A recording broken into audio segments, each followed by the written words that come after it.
Ladies and gentlemen, we're back with XRL, but under very unique circumstances compared to what we were expecting as we were going into first qualifying here at Sochi Grand Prix here in Russia. So, under normal circumstance, we would be looking, well, we should, for all intents and purposes, have been starting the third race of the XRL Championship today, which would have been in Monaco. However, there have been a cavalcade of issues that this game has given since its release. Glitches of all sorts of types which are hindering and destroying drivers in their attempts to run full races here. And while it's made some of the races very interesting, it has also turned around and made a lot of the races excessively chaotic and difficult to properly complete going to the end. We've seen accident after accident after accident at circuits where normally finishing wouldn't be too much of an issue. Issues with lag, issues with wheels disconnecting, issues with the wheels not properly taking feedback from brake or gas pedals. It's been problem after problem. This game is not quite to the level of esports readiness that Ryan Hurricane, the leader for XRL, wanted it to be. So that, coupled with the fact that some drivers were a little bit late getting their time trials in to try and get their cars lined up for this series, we are not starting the actual season championship yet. By now, we should have been in the third race, and even as late as 2 days into this prior week, we were looking at today being the first points paying race at Monaco, which would have been a very chaotic scenario.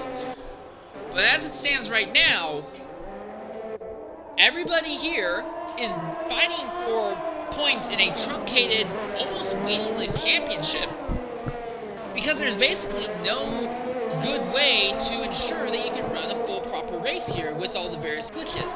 So this is a points earned championship in a loose sense. But as of now, it's only for 3 races in the hopes that they'll still be able to work in a 15-race season a little bit later on to somewhat emulate a proper Formula 1 season. Because as it is right now, this game is just not ready enough for it. So right now, they're just kind of doing something to keep people engaged until the actual season gets underway. Give people a little bit more time to get familiar and more comfortable with the cars. They're probably going to get rid of some of the less favored tracks at this point in the schedule. So, they're not going to run a risk of stinking up the main season itself. Right now, we're watching PPR Venom on the racetrack. He is in the AlphaTauri team. Venom is going to try and be the first person to set a flyer lap here. He'll be joined shortly afterwards by XRL Legend and XRL Low. Only 15 people are here right now, and that just kind of goes to show you a lot of people find out the XRL can't properly go on the way it's supposed to, and they just kind of, this becomes a little bit less important to them. Then I can't blame them. It's nothing against the officials. The officials within XRL are doing the absolute best they can. The game is not quite to the level that it needs to be at yet. So we're seeing a little bit of struggles trying to keep things and try and keep a good product coming to you guys watching at home. Anyways, PPR Van comes out of the final corner across the line. The time that everyone's going to be chasing for the first stint here is going to be 132.730. Now, in normal qualifying sessions, the top 15 drivers will advance right into Q2. As it stands right now, we have exactly 15 people on the racetrack. This could change if 1 or 2 more people show up, then all of a sudden we'll have a fight to try and make it in. But if nobody shows up during this qualifying stint, then all 15 of these drivers will advance into Q2, assuming they don't destroy their cars. And considering in Sochi, it would be very easy to do that on a standing start, but it's a little bit hard to do that when you're at proper flight. This is Fletch, 2020-1390, a bit of a veteran within XRRL, as he is coming around this 90-degree corner, and now opens up the DRS to go on this long curved straight, a little bit like one of the straights that you have at Albert Park. And just as you exit Sector 2, and the DRS zone shuts, you get hard into the brakes for another 90-degree corner, and then one more right afterwards. A little bit of a run, and just about the time the engine starts getting up to someone, you have to jump right back onto the brakes for 2 inverse banked corners, and then 2 more. These 2 corners are almost like an inverse of the first 2 corners at Baku. You round that corner. Fletch will set a time of 1:34.928, and Collie Boy has just had an accident on the racetrack. And as we round aboard Davis Gunn, we'll be able to see that McLaren stopped just off circuit, so taken out very early on in the session. That means that Collie Boy will not advance to the next round, and even if another driver was to jump in, it would not be an issue, because there would still be room for them to show up and make the next round if necessary. So now this has basically turned Q1 to a glorified test session. So we're going to go ahead and try to get Collie Boy into the party here with us.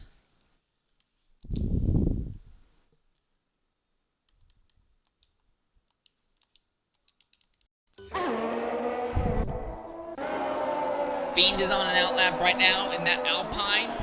Elfin Starfish has gone all the way around and has spun in the middle of his flying lap. Anyways, coming in the party right now is Collie Boy. Collie, that's a big accident. What happened out there?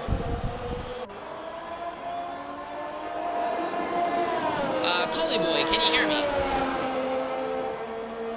Yeah, big accident out there. Go ahead and include your audio. What happened that took you out of qualifying so early?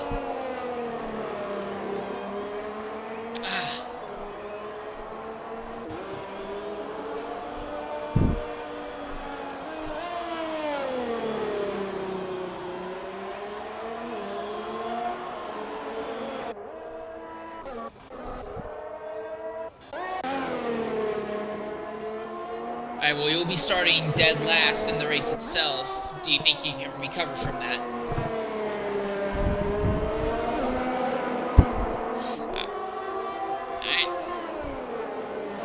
Alright, I like that confidence. I'll be looking forward to seeing you charge up to the field then. Alright, well, that's the word from Collie Boy and the McLaren. Right now, his teammate XRL on the top of the timesheets with a 1:32.720, and he's actually up by another 3/10 right now, so he might be able to break 1:32.2. So Lowe takes out a chunk of time in the last few corners of the racetrack. He is now half a second better than PPR Venom thus far. 6 drivers have set lap times. Oh, and there's another car backwards on the track, and that was Ledger, who is on an outlap, and it looks like that thing spun around coming into turn 2. He's back underway now, and I don't see any damage on that car, so he might still be able to continue without too much of an issue here. Has to be very careful letting other drivers who are on proper flying laps go by. This is Smoothie 25 in the Aston Martin machine. He is on the run into Sector 2 right now. 34.163 at the end of Sector 1. 9 drivers set lap times thus far in the session. But again, as it is right now, all 14 cars will advance into the next round, assuming they just set a lap time. But just a little bit farther up, he's still on an out lap. We're going to go silent here and ride on board with Ledger for a full flying lap around the circuit here at Sochi, so you get an idea of what it's like to run here under these conditions and set of cars. Well, he's going to pull over for a moment to let other drivers on a proper flying lap squeak by, such as Smoothie, a little bit closer than I'd like it to be. But anyways, we're going to go ahead and go silent and just ride on board with Ledger for a lap here at Sochi.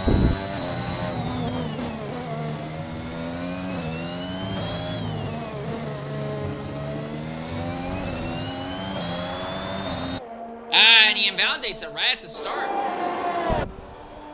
Zola and Elfin Starfish both have to set left. Starfish attempted a lap, but crashed immediately at the start of the lap. Ripped off the entire front wing. He was able to drag that car back around and bring it into the pit lane. So as of now, only 11 drivers have set lap times. The spread is very wide, 5.1 seconds from 1st to 11th right now.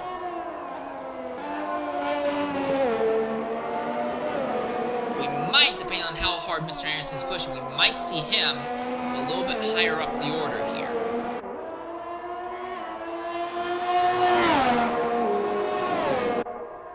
Down the back straightaway now, and at the end of Sector 2, he is up by not quite 2/10.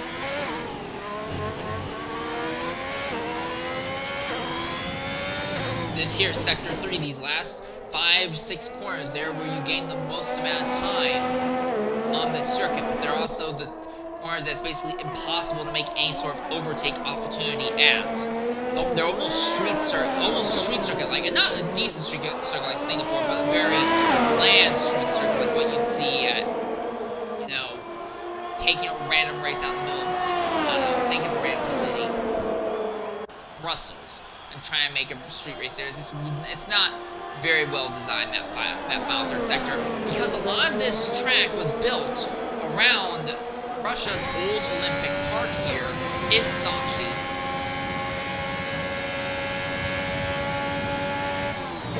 And now the Olympics are no longer here anymore. It's basically been, well, a lot of the area immediately surrounding it has been converted into a racetrack. It's almost meant to be kind of like a summer home for some of the rich and elite here within the country. And Dave Ewart has retired from the session. He feels no need to push harder because he seems to be under the impression, I don't blame him, that there won't be anyone else going for flyer laps here. Anyways, we'll be silent and right on board with XRL Zola for a flying lap here at Sochi.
And that's a full lap on board with XRL Zola. It's good enough for fourth, 133.635. But while we were following him, Elfin Starfish had another accident, and now it's all on Ledger to see if he can set a lap time before these last 4 minutes are up, as drivers are retiring, not willing to put the risk out of trying another lap. We're going to try and get Elfin Starfish in here real quickly and see what happened out there.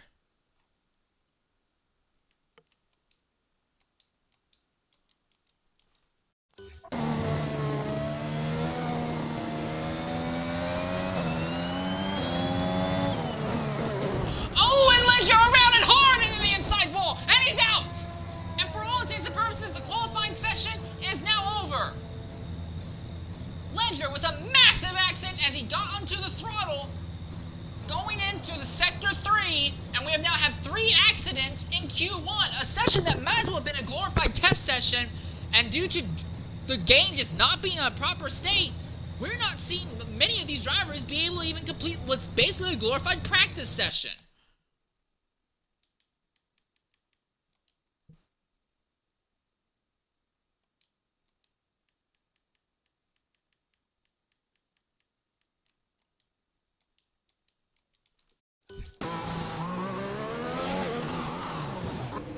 Zola's coming into the pits, and the only driver still on track right now is XRL Fiend, but it's anticipated that he will be coming in this lap. Collie Boy, Elephant Starfish, XRL Ledger, 3 different drivers having an accident in Q1 in an already limited field.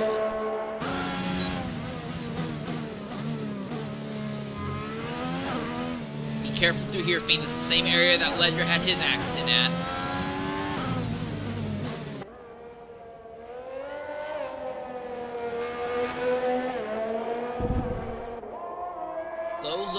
Flavor have yet to retire in the pits of the race, and I think Flavor wants to go out for another attempt, actually. Fiend actually stuck with it, although it was a slow lap. He's 1.3 seconds down, so yeah, this session will still go its full distance. Fiend has gone 6 laps on these soft tires, so he's using this almost like a glorified practice session for the race to see how long he can push the soft tire compounds.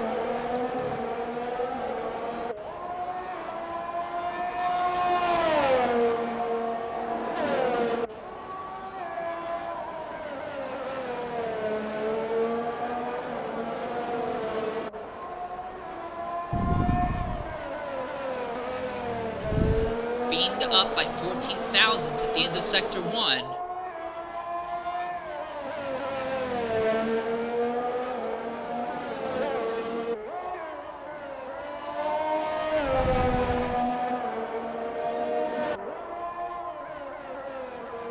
Around the 90-degree corner and now down that curved back straightaway.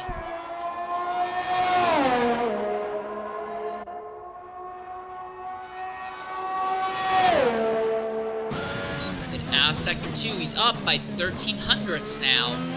That would be enough to move him ahead of Smoothie 25 and Waddington if he can keep that up. This is the same area that Ledger had his accident. Fiend a little bit sideways, struggling to get the car straight through these corners, but he's still going.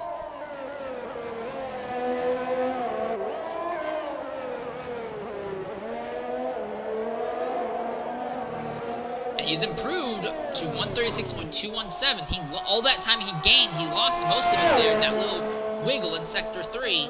He's going another lap, and now TIR Flavor is going to see if he can improve or not. He's in the Mercedes. Flavor has been struggling to have in-race pace, but to counter that, though, he's just been very clean. He's had almost no accidents throughout his entire his very short XRL tenure thus far, and that's worked out wonderfully in his favor because he has just backed into many, many points across Dev, X3, and what would be points paying positions in XRL if we were in points paying races.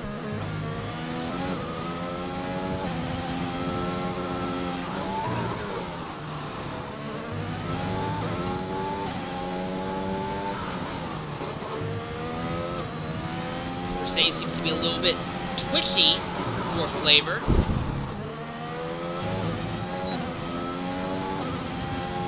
He's opened up the DRS now, going down the back straight here.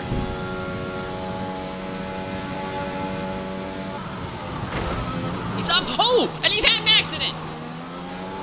But the lap is still clean, and he's still up by a quarter of a second. If there's no serious front wing damage, he should be able to pull off an improved lap. And he's off the circuit, into the wall again. Or not. What? Well, Fiend is coming into the pits now.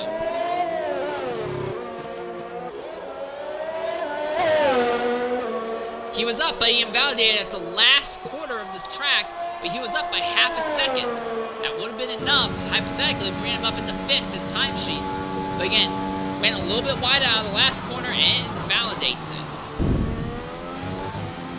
No real worry, though, because, like we said, everyone who did not crash out will advance. So the 12 drivers who will advance: Low, Dave Ewart, PPR Venom, XRL Zola, Jabez John, Level 6 Beastian, TIR Flavor, Fletch 2020 1390, A. Waddington, Smoothie 25, XRL Fiend, and Mr. Anderson will all advance. Ledger, Collie Boy, and Elfin Starfish will not advance into the next round.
Alright, we're now here.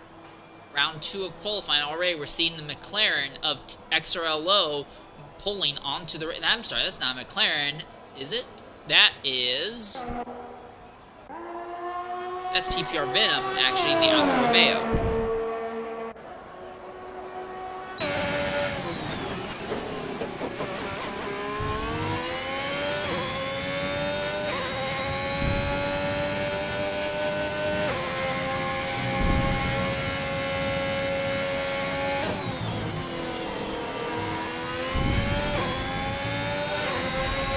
Invalidates, but again, it's an outlap. It doesn't matter much.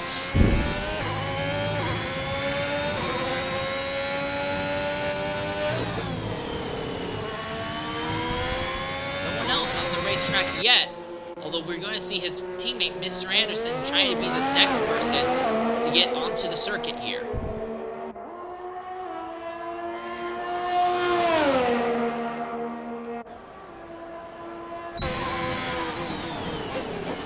Right now, it's a relatively even split between medium and soft tires. If anything, the mediums have a slight advantage over soft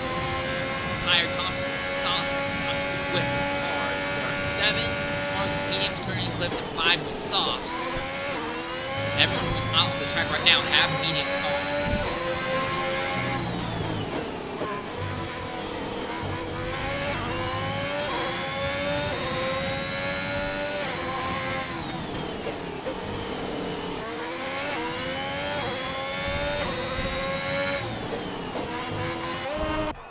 TIR flavor out there, but right now the driver to really watch is this man here, PPR Venom, as he's begun his flying lap on the medium, so this will be the time that everyone's going to be chasing. To turn 2. Very nice technical complex here.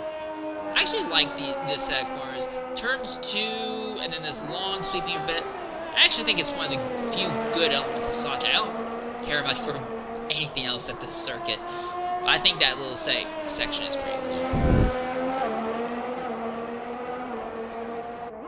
So Fletch has now joined onto the racetrack as well. But we're 12 minutes in. I mean, we're 3 minutes in, and only 4 drivers have gotten onto the racetrack. So people being very, very cautious thus far.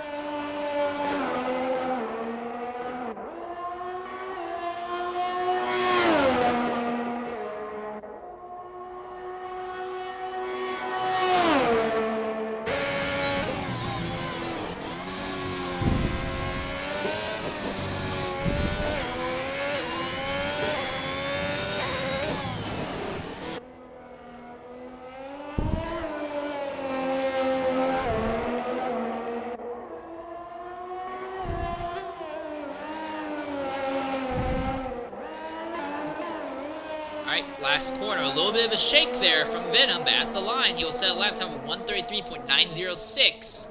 Everyone else on the track, though, has mediums equipped. One of them being this man here in the Mercedes TIR flavor, the other being Mr. Anderson, the other Alpha. Right now, everyone except for Smoothie, Wines, and Low have swapped over to medium tire compounds.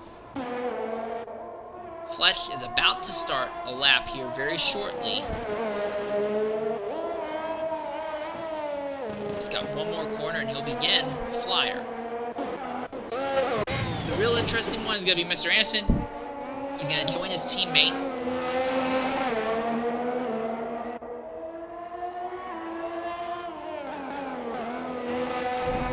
Last 2 corners. Final 1. Sails it through as cleanly as he can. 1:33.577.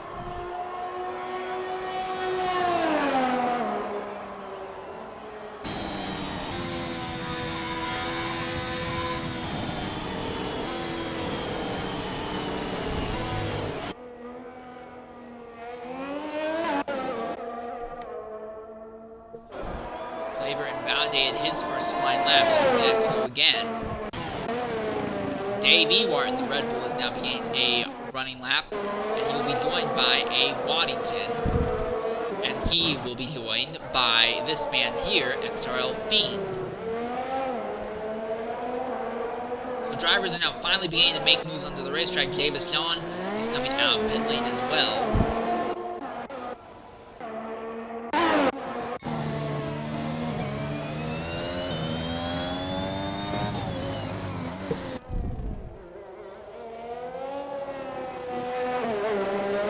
Sector 3 now at this point. 2 more corners left for Fletch. He'll be the 3rd driver to set a lap time if he doesn't invalidate it running wide in the final corner.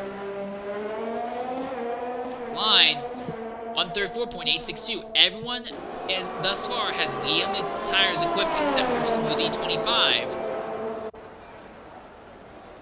As we've seen, XRL now merging onto the racetrack. His teammate Collie Boy crashed out in Q1, one of 3 drivers to crash out in Q1.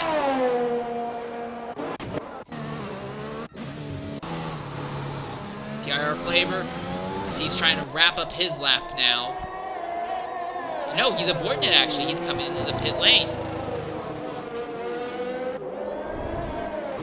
So a very interesting decision on his part.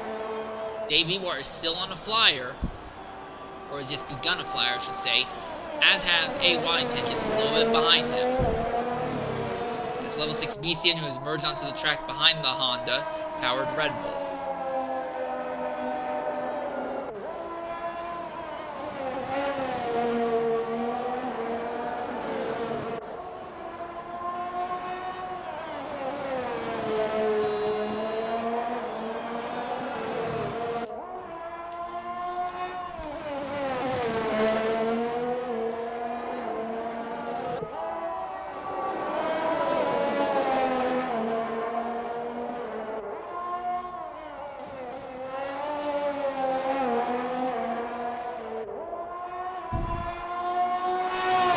Nice curved back straightaway at this point. Interestingly enough, Smoothie 25 still has the softs on, and TIR Flavor is elected to put on softs at this point as well.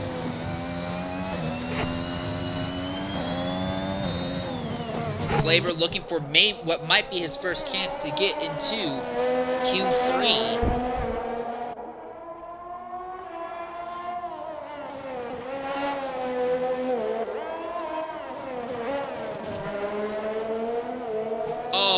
Dave Ewart invalidates it by cutting the inside curb at the final corner, and there's been an accident with James John in the Ferrari. He has gone all the way around, but it looks like there's no serious damage on that car, and he should be able to continue without issue, assuming the tires aren't burned to a crisp. Level 6 BC in the Mercedes. Ooh, very nearly invalidates the lap there, but Fiend goes to the top in the Alpine with a 132.812 now.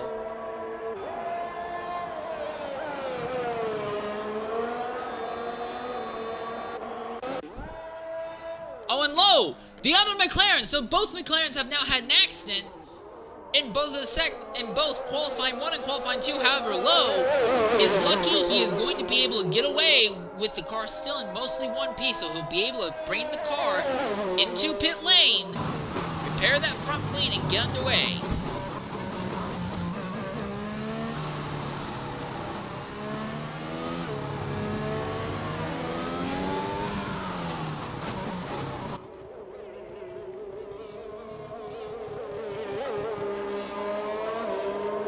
Will make it into the pits as the entrance to pit road is right here. Unlike last week's circuit at Catalunya, you kind of have to try to hit the pit lane entrance wall. I'm not saying you can't do it, but you kind of have to try to do it. TIR Flavor is going to be the one to watch because he's going to be the first driver to get onto the track on the soft tire compounds. And we're down the last 5.5 minutes of the session. Only 6 of our 12 drivers have been able to set a proper fast lap time.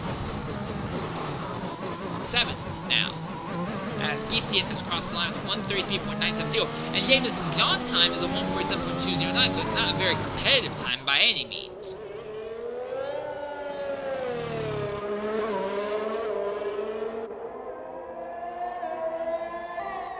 Fiend goes faster again with a 132.651, so he is 9/10 faster than the next fastest person on the track, as TIR Flavor is now beginning a lap on the soft rolled compounds. A. Waddington has retired in the pit lane. He feels no need to continue. He has said 133.671. Seems to be very confident that time will hold up, and I don't blame him.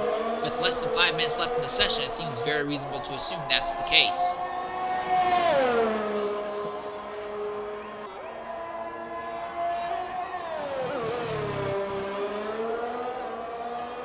Flavor is going to come up on one of the Alpines. That will be Fiend in a little bit here, as Fiend is on a cooldown lap.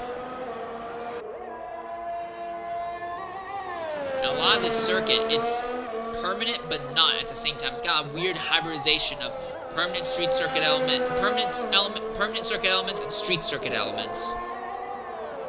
So it will be difficult for Fiend to get out of the way of Flavor. Flavor bears down with a huge head of steam. Davey Wart, Zola, and TR Flavor are the three drivers on new flying laps. BCN is on a lap right now, but he's believed to be coming into the pit lane. That's his teammate right there. Flavor gets his teammate BCN to move aside, let him by. Flavor needs to not dirty coming out of the final corner. Last two corners. Here's Smooth the second last one, now the final corner. A little bit jank, but he has gone to a 134.430 with the soft tire compounds. He's going to try and go faster, I imagine, as long as there's still fuel in that car. So now 9 of the 12 drivers have set a lap time. Davey Wart is still in the pit lane. Lowe is on an out lap, about to start another flyer. Smoothie 25 is in the middle of a lap right now. Smoothie has the soft tire compounds equipped. Lowe, he is equipped on his McLaren a set of, let's see what it is, mediums. And Davey Wart's still in the pits. It doesn't look like he's made any effort to get onto the racetrack yet. No, I take that back. Here he is coming down. So we will have these last three drivers all making a fight against this man here, TIR Flavor, to make it into Q3. Only the top 10 will advance. We've got lucky. No one's crashed out of Q2 thus far.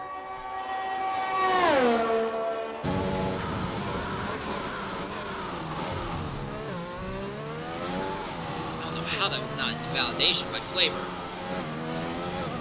The lap is still going, but I think he's going to be down on time compared to his last one.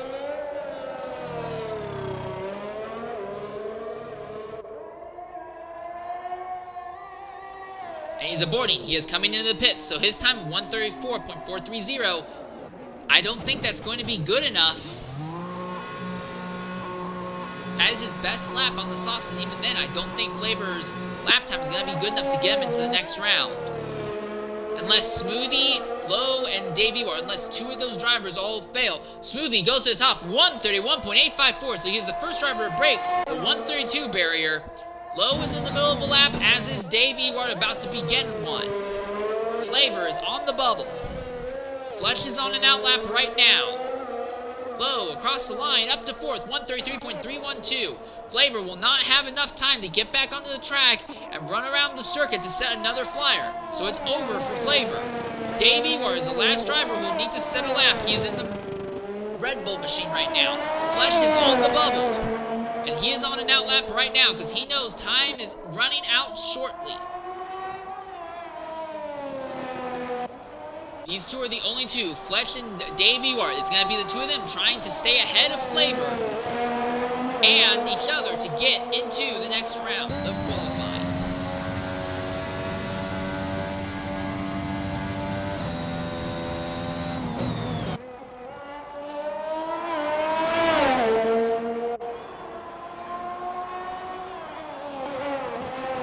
.349 at the end of Sector 1 for the Red Bull. Looks like it's a little bit squirrely when they're putting the throttle down. Smoothie 25 is pulled over on the main straightaway to let Lowe go past, but that won't be an issue for Dave or Fletch. They have nothing but clean track ahead of them.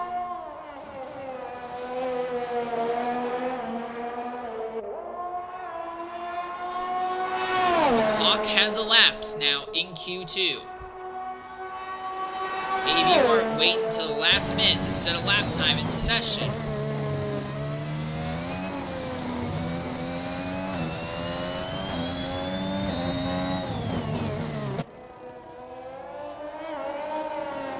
Smoothie up to the top now, 131.854, but Lowe jumped to second, 132.530. This is the man to really watch. Davey Wart, will he knock Fletch out of the top 10 at the line? Yes, he does! Dave, 131.85 seconds, goes up to second. What will Fletch do to respond? Last 2 corners for Fletch.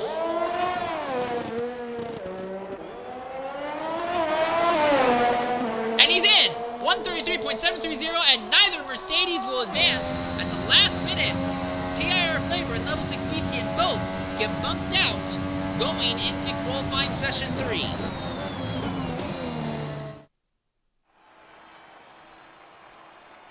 So there's your lineup. And interesting enough, Smoothie 25 will be the only driver in the top 10 to start on the soft tire compounds. Everyone else will be on mediums, including Dave Ewart, XRL Low, XRL Fiend, XRL Zola, Davis Khan, Mr. Anderson, A. Waddington, Fletch, and PPR Venom.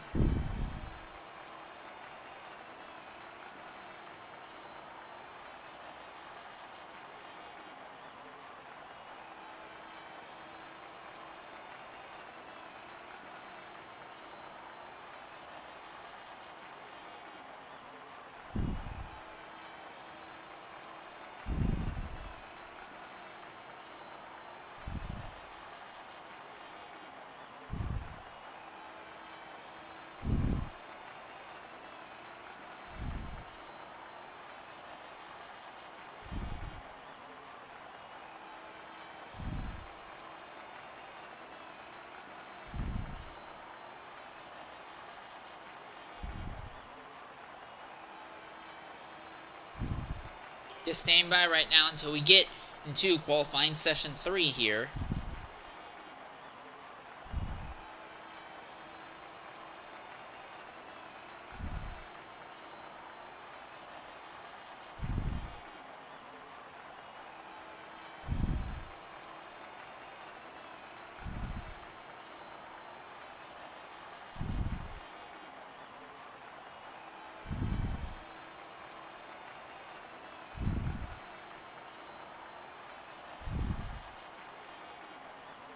Come on, let's advance to the next session.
Alright, here we are. Now we're beginning to get into way for qualifying session 3.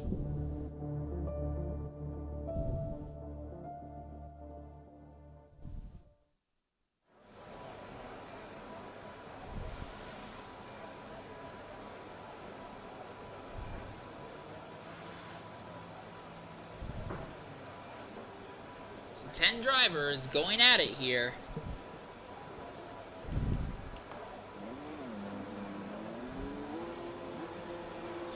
Wow, you could see right away the rush to get onto the circuit. XRL Fiend going to try and be one of the first drivers out, as will XRL Low.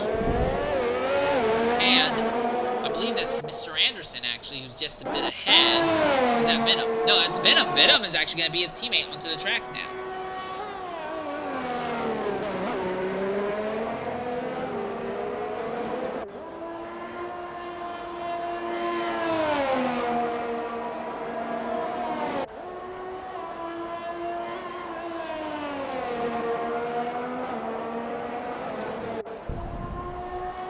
Excuse me.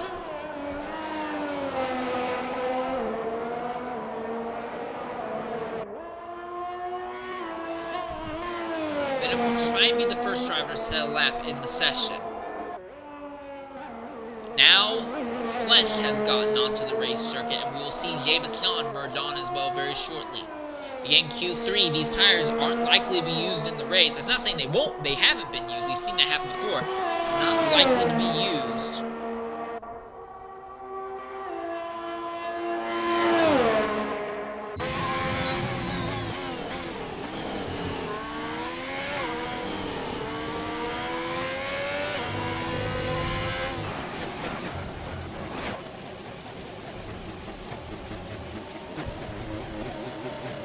That's an accident for PP. Oh! And a hard impact! And he's out! And Fiend has to make sure. Wait, what? Fiend took no damage in the instant, apparently. What? What? Okay, fine. But Venom has a spin there.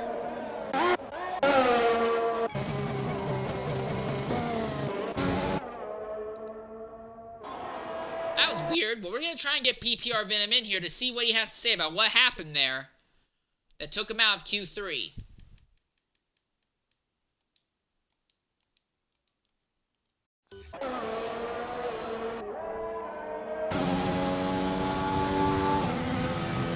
Oh, and that's an Aston Martin.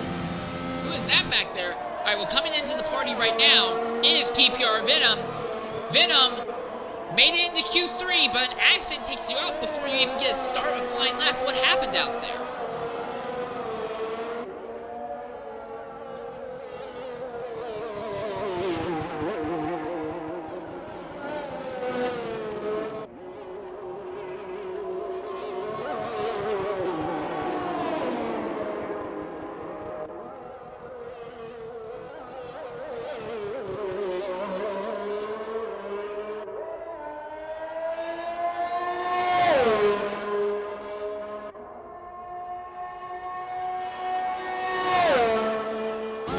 Guaranteed at least a 10th place starting position in the race itself. Do you think you'll be able to bounce back from this accident and fight for a podium spot?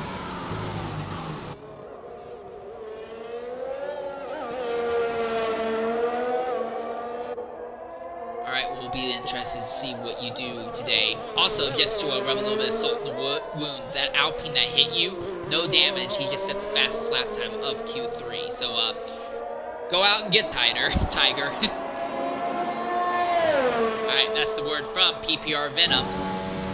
It's now low, begins a flyer lap. Now, everyone except Mr. Anderson is out on track, or has been out on track at this point.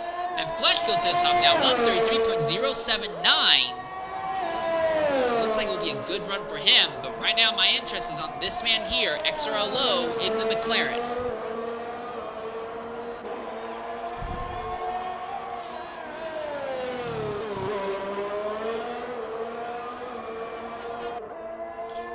Just on the run down right now. Through Sector 2, there's going to be another not quite 90-degree corner here. A bit of a slight bend into this tight 90. There's the DRS zone, detection point, and now you enter the zone itself. The rear wing pops open on this curved back straightaway. He'll sneak by Dave Ewart as Dave is giving a clear berth to everyone else right now going down the straight. And the DRS zone shuts just a little bit past the end of Sector 2. And then it's just 90-degree corner after 90-degree corner for almost the entirety of Sector 3. This is one of the biggest areas where you can lose control of the car or lose time on this circuit here.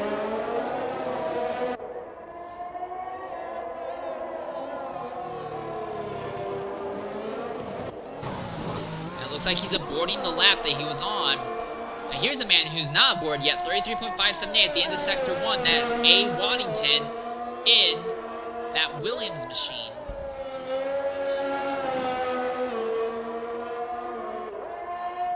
Again, the big gimmick of XRL. The slowest drivers are put in the fastest cars, so Williams, considered one of the worst cars on the grid, has A. Waddington, one of the fastest drivers within XRL, in it. And this is, again, he's able to drag the Williams up into Q3. He's basically, as long as he can get a lap time in, he's guaranteed at least a 9th place starting spot. As 5 of the 10 drivers have set a lap time in the session thus far. Oh, and Fiend's had an accident. It's back underway now. He's invalidated the lap, and something has happened to cause that Alpine a little bit of distress there. Waddington now, the final corner, goes up to 4th fastest, 132.816. Davey Martin, the Red Bull, has invalidated the lap he's in the middle of. Mr. Anderson is beginning a flying lap now. XRL Low has yet to get onto the racetrack and set a flyer. He was on the racetrack earlier, but aborted his attempt.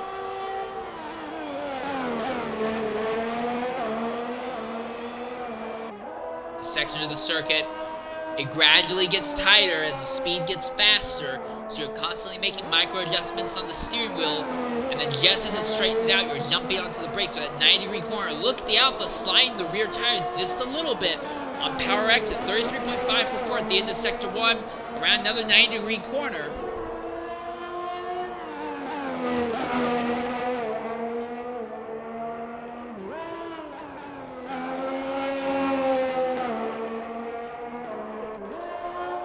Overtake that Williams, who is on his cool-down lap now. Onto that nice long curve back straight. As time at the end of the second sector is going to be a 1:05.592. Now into Sector 3. XRL Low is in the middle of another outlap, so Low will make another attempt at a flyer here. 6 drivers have set times. Mr. Anderson is going to try and be the 7th.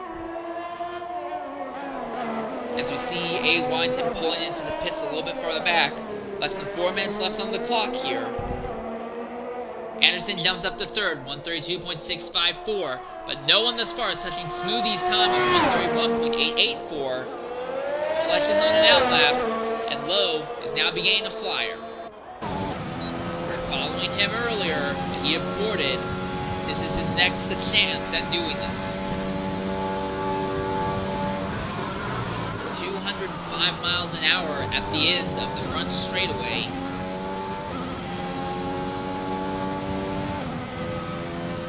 And the frustrating part about this little extended corner there is that there's a very, very small amount of inverse banking. So you really have to fight with the car to keep it on the proper line all the way through.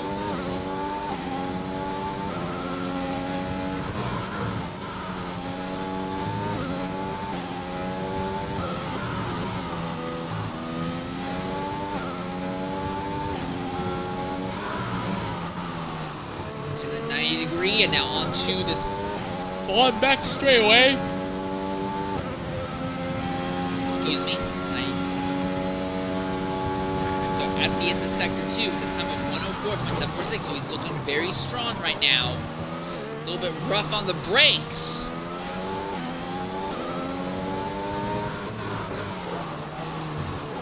Final corners.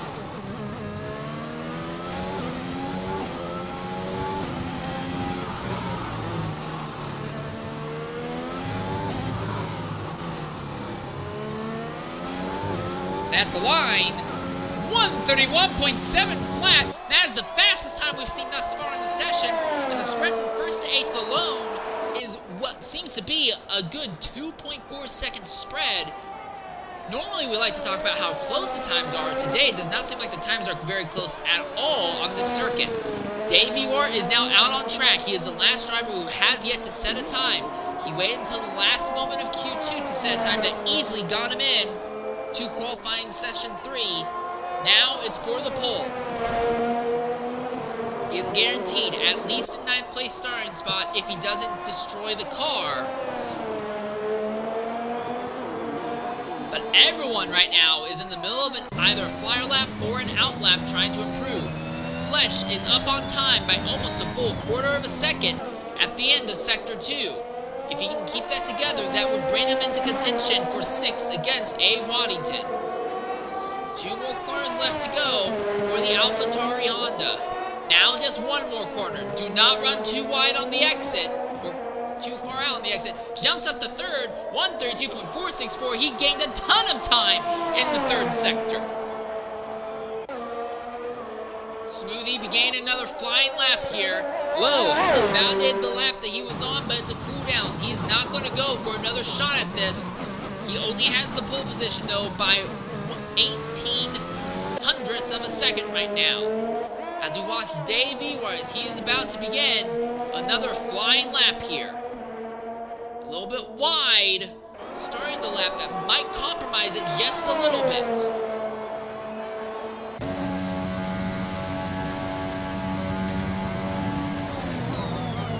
Not even at 205 at the end of the front straightaway. Probably could have been a little bit faster compared to McLaren's time at the end of that straight if he didn't run too wide and had to correct coming out of the final corner.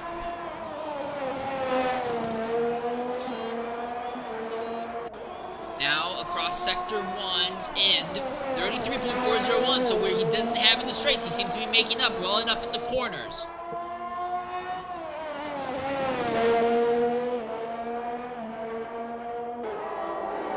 Red Bull still seems very competent. And for this session, time's up, over, plow. The Alpine of XRL Fiend will be coming across the line very shortly here. And that wasn't Fiend, that was Waddington. Waddington jumps up to 4th with a 132.599. Fletch was not able to improve. He only got to 132.464 in the end. Smoothly to the top, 131.534 in the Aston Martin. Fiend is just ahead of Dave Ewart. Can Dave get a clean, fast slap in at the very end here? Fiend up to 3rd now, 131.968. Dave Ewart out of the final corner will set a time down of 131.793. It's good enough for 3rd. Lowe will not get another shot at this, so it's all between Zola and Davis Khan right now. The Ferrari just has 2 more corners to navigate right now on the rundown. Very smooth in the second to last corner. And 5th for Davis Khan, 132.074, and is merely beaten by Zola, 131.971. For all intents and purposes, the qualifying session is over.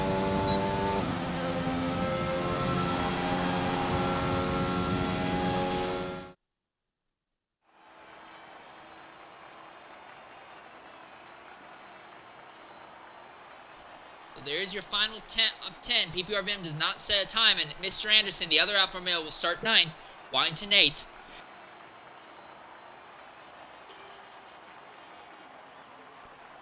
I apologize for that. A. Waddington and Williams will start 8th. Fletch in the AlphaTauri will start 7th. Davis Khan in the Ferrari will start 6th. Zola in the Aston Martin will start 5th. Fiend in the Alpine will start 4th. Dave Ewart in the Red Bull will start 3rd. Lowe in the McLaren will start 2nd. And Smoothie 25 in the Aston Martin will start 1st with a 131.534. And in the end, they actually ended up closing the time down. The spread from 1st to 9th at the end ended up going down to only 1.1 second. Well, about 1.12 second gap between 1st and 9th. So in the end, the slower drivers really picked it up and shook things up there. Excuse me. I'm still dealing with a little bit of allergies right now.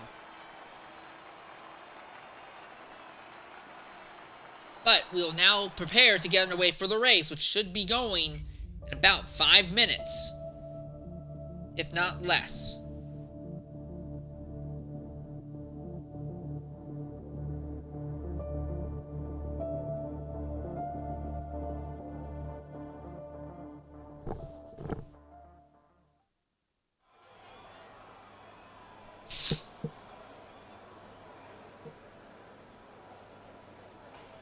Now we're just in the waiting game until we get into the race itself.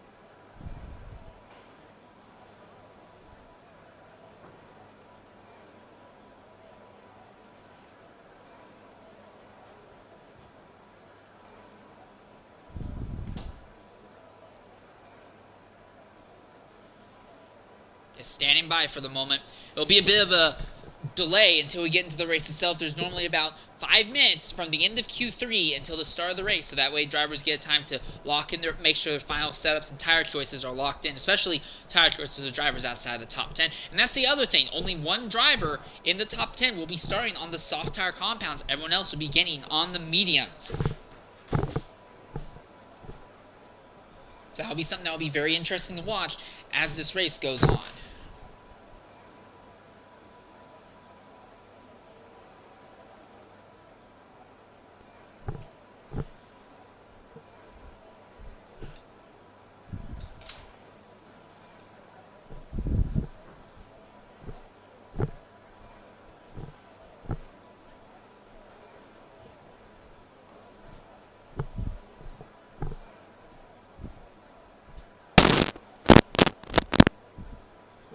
So anyways, as we said before, this is not a points paying race for XRL in a conventional sense. This has basically become a mini exhibition championship. And I assume they're going to try and get some of the worst races out of the way in these little 3-race stint before we try again for the actual proper championship. There's been issues with glitches all across this game, which is making the game borderline impossible to properly drive in for some players. So that's one of the reasons why the indecision by Ryan Hurricane, who leads the XRL division within the greater Extreme Racing Leagues, elected to push off the actual season start of it.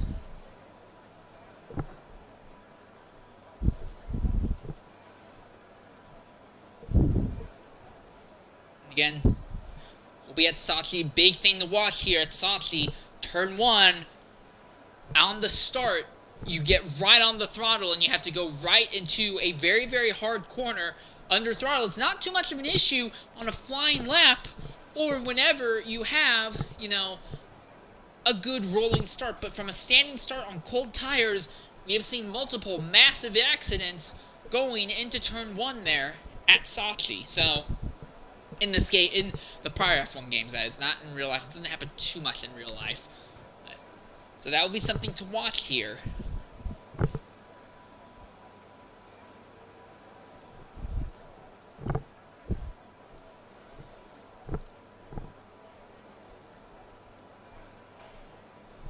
Oh, okay. We're starting a lot earlier than I was anticipating then. Alright. I don't know what happened to invoke this. Apparently we're getting underway very early. Or a little bit earlier than anticipated, at least.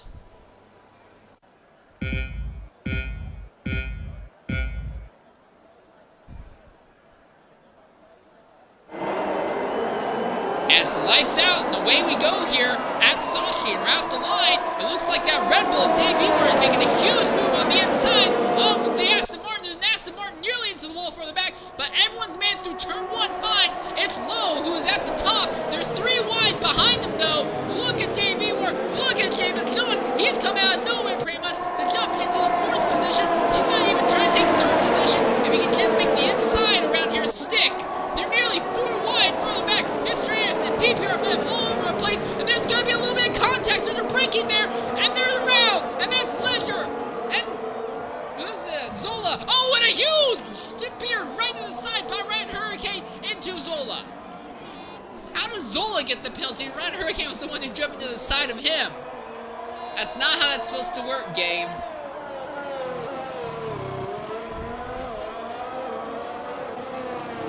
Ryan Hurricane, who missed qualifying altogether, now is going to have an even rougher go at this because he has been dropped to the back.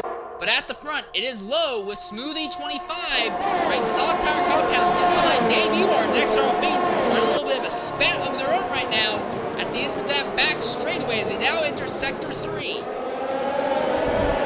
Very point squirt section of the racetrack here. And by squirt, I mean you squirt on the throttle just enough to try and make sure that everything goes by without. Oh, and Venom has had an accident. Venom has spun around, coming out of that back straightaway. He spins again. The rear tires must be excessively hot right now. And he gets right back onto the track in front of Zola. You need to be a little bit more careful than that, mate. Ledger is in 13th. TIR Flavor in level 6 BC are 12th and 11th right now. Did Hurricane just have a spin also? Alright, well, either way, very competitive right now for the second, third, and fourth, and no DRS has been enabled yet. So at this point, any overtake that happens is 100% driver ability. And Zola has just had an accident. That's not Zola, that's Ryan Hurricane who's had an accident. Zola, they're equipping medium tires on and repairing damage on that car. But Ryan Hurricane out before the race really even gets properly underway. We'll try and get word with Ryan Hurricane to see what happened that took him out of that race there.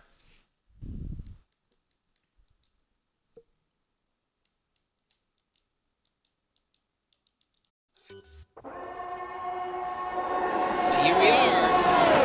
Feet right behind Smoothie 25. Looking to try and make a move on the inside. They make a little bit of contact. The Alpine gets really squirrely there.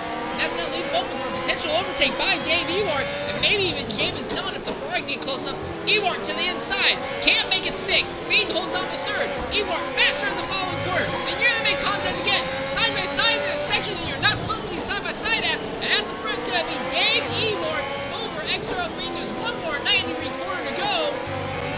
And it's still Dave Ewart ahead of Feed for a third position. Alright. Now we go ahead and turn our focus to the commentary booth. Oh, Feed back to, hold on just a minute, right? As Feed on the outside, Dave Ewart will easily breeze by him at the end of the straightaway. And it doesn't look like there's anything the Red Bull can do yet, as now James Conn sets up an overtake on Dave Ewart. Okay, now we turn our focus into the commentary box. Ryan Hurricane, you missed qualifying, started dead last, and then 2 accidents in the first lap. What happened there? I was in the game put me in the wrong car, so I just chose to retire because it wouldn't have been fair. You know what I mean? So that's all my own fault. So. All right. Well, it is kind of the same. Now I do have a different question. As you're pretty much the guy who gets XRL, the XRL division within Extreme Racing League, set up and underway. What is the plan long term for XRL as it stands right now? Because it's very plain that this game is not fully esports ready as it stands. Yeah, as of right now, I believe the sound glitch is fixed for everybody. Can't confirm that to be 100% true, but I have heard that it's been fixed for some. There's still multiple people having issues with Logitech wheels and some Thrustmaster wheels, and I know that there's one person having Factech CSL Elite wheel issues, so until those are fixed, I don't foresee this going through or starting off yet, because it just wouldn't be fair in the long term for the championship for some of the drivers. So that's why we're kind of just doing this mini series for now, and then hopefully we'll see what happens in the next couple weeks, and go from there. And if we have to run another one again, I guess we'll run another one, but that hasn't been determined yet. Okay, if after this 3-week mini-series is over, and we get into a scenario where the game is considered playable by, let's say, 90 to 95% of the drivers within XRL, do you guys go ahead with a truncated, 15-race season? Or do you just go ahead and start a full 20-21 race season just later than what the rest of XRL is at? We were talking about that, and it will more than we're kind of leaning, or at least I was leaning on more of doing one full season, and it might be, we might try and line it up with what's going on with the rest of XRL, and then catch up after the fact in some of the break weeks, and maybe extend into the next season of the regular XRL, or we might just start off at the beginning and go from there and only do one run, only do one season, because realistically there would only be room at this point probably for one season, which is the unfortunate thing with the game being the way it is, and it all being completely different as far as damage handling model and all that stuff, and the cars being too fast than what they are supposed to be, is it's kind of offsetting where we thought everything would be. So I don't know, it's just been kind of tough. Alright, well, we'll be looking forward to seeing what the final decisions will be regarding all of that later on. What are the other two races in this little mini-series, though? Let me look real quick because I have them in the chat.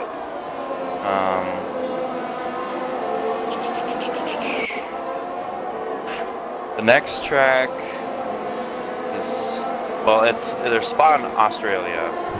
I don't know which one's going to happen first.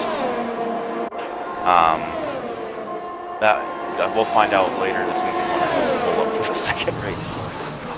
Because I put all the tracks in a wheel or whatever, and then the first 3 spins were the first 3 tracks that we got for this mini series, and then I put all those in a wheel, and the first spin was the first track, which was Russia, but I didn't do what would be second and then third, so I'll just have to put Russia in Australia, or Spa in Australia, and then another one of those and spin it, and then we'll find out what next week's race will be.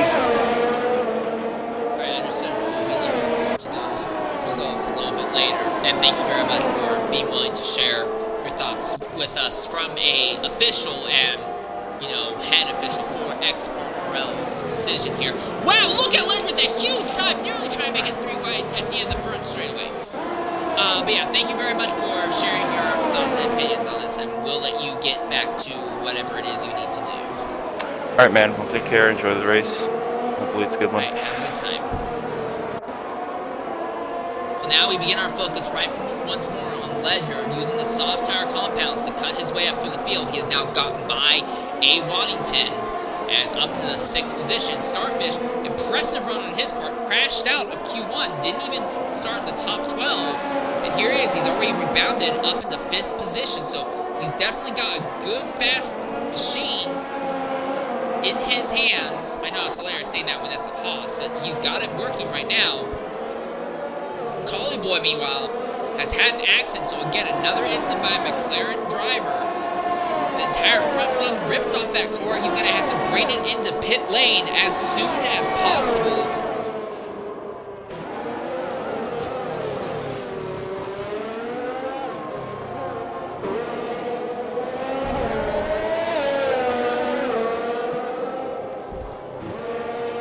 It's already down there in the 11th position.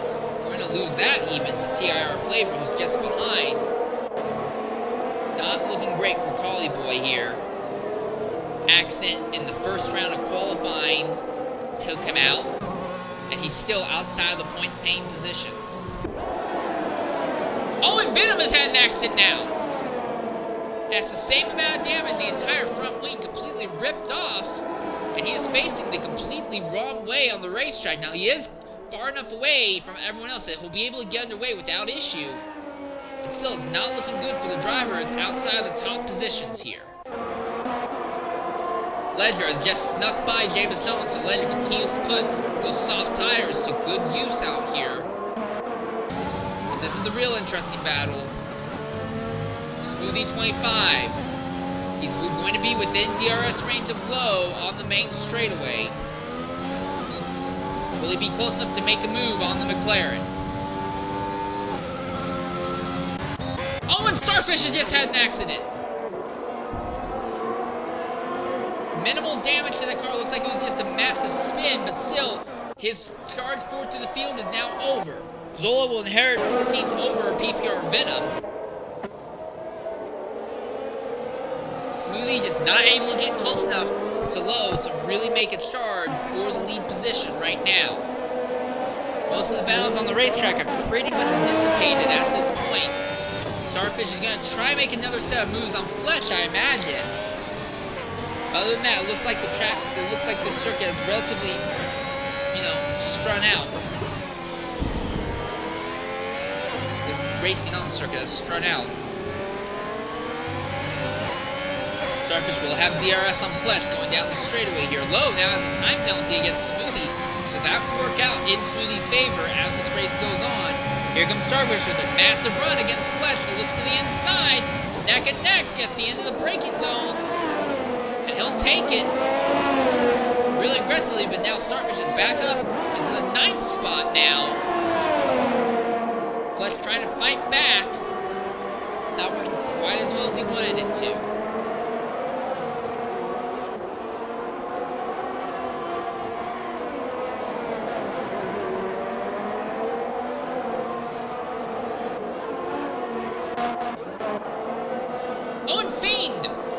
Best qualifiers, that he's been rating the podium positions all day, has just had a spin out of 3rd, and now he will fall to 7th, fall to 8th. He's gonna lose 9th, I think.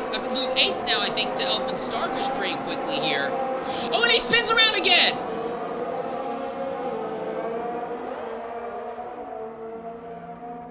No damage to the car, but I imagine the tires are super hot right now and will not hold a grip worth anything at this point. Now this brings Ledger up in the 3rd position, and he has soft tires on, and he still has 5 seconds before he even gets to the leaders, so he can just continue to click off fast laps from now, basically until he has to eventually make a stop and take off these tires. So it's looking relatively good for him right now.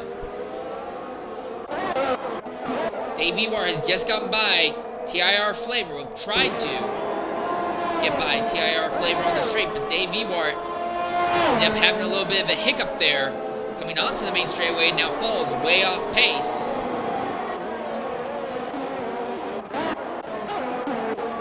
The most interesting battle is this one here. Smoothie on slightly worn well, actually at this point they're moderately worn softs versus Low on the slightly worn mediums. Smoothie does have DRS advantage, but throughout all these corners, he's getting less downforce, less grip, and it's chunking apart the tires way faster than he's going to want it to. Smoothie has DRS, and he uses that to stay within striking range of Low if Low was to make a mistake. But that's the thing, Low has been pretty solid here at the front. He's not made any mistakes that have brought him into conflict with Smoothie thus far in the event.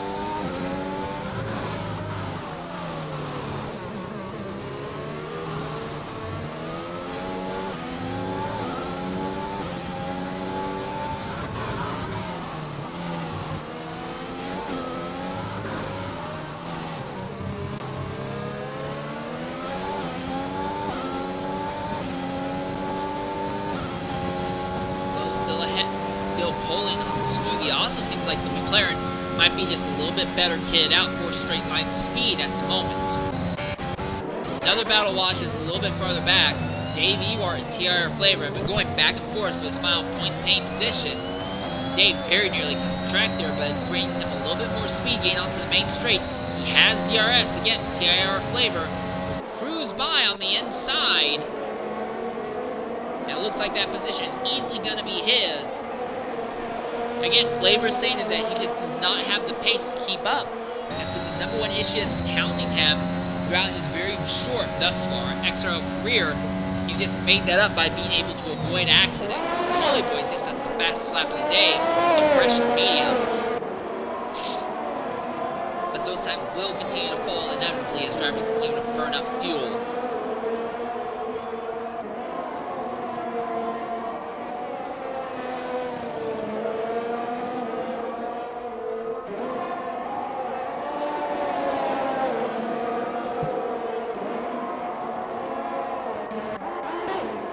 Level 6 Beastian trying to make a move on Waddington here.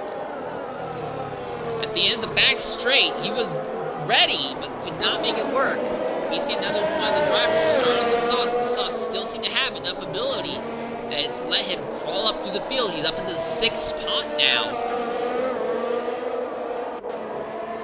And a little bit farther behind this battle, Elfin Starfish, who worked up to 5th earlier before spinning out, and now he's on the recovery drive. He's up to 8th once more, just behind Mr. Anderson.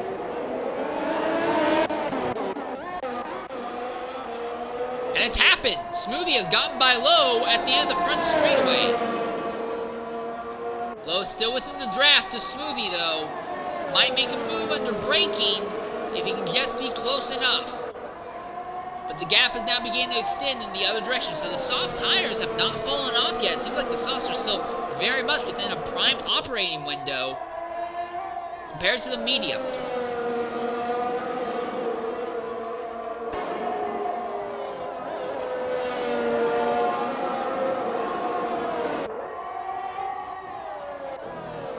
So now Low is in the position that Smoothie was earlier. If anything, it looks like Smoothie might actually be falling off just a little bit more than Smoothie was. So it'll be interesting to see if Low can even keep up with the Aston in the lead. Meanwhile, level 6 Beastian has DRS on the Williams. Fastest driver in the slowest car versus the slowest driver in the fastest car. At the end of the straightaway, he has to bring back out early so he can make the next corner properly. So Waddington holds the spot for now. Starfish has gotten by Mr. Anderson behind them. It will be 3.2 seconds before Starfish can even get to Beastian.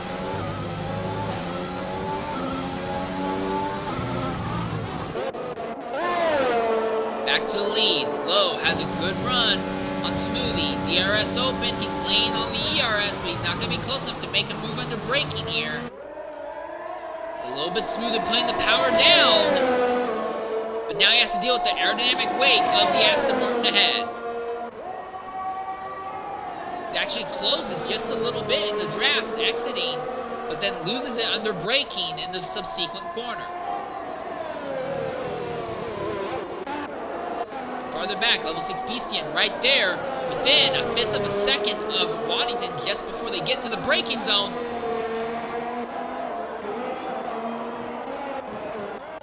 And that's PPR Venom. And PPR Venom has just had an accident, and that puts us under a full course safety car.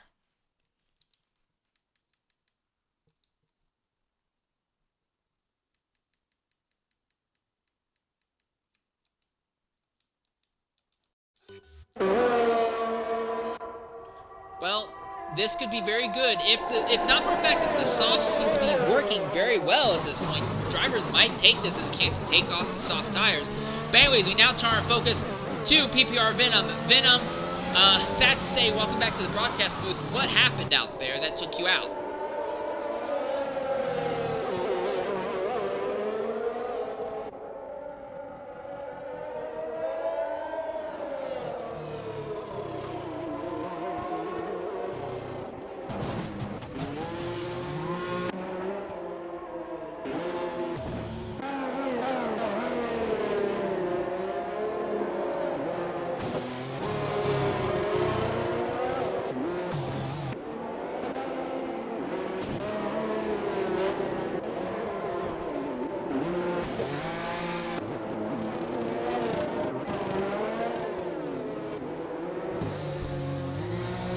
It's a shame to see you out so early. Your teammate, though, Mr. Anderson, is currently running the 8th position. He's had some instances as well today. So it's just doesn't seem to be a very good day for Alfa Romeo in general. If you don't mind me asking, do you think you'll be able to rebound in the following 2 races in this little short mini championship thing? Apparently, from what I heard from Hurricane earlier, it was Spa and Albert Park.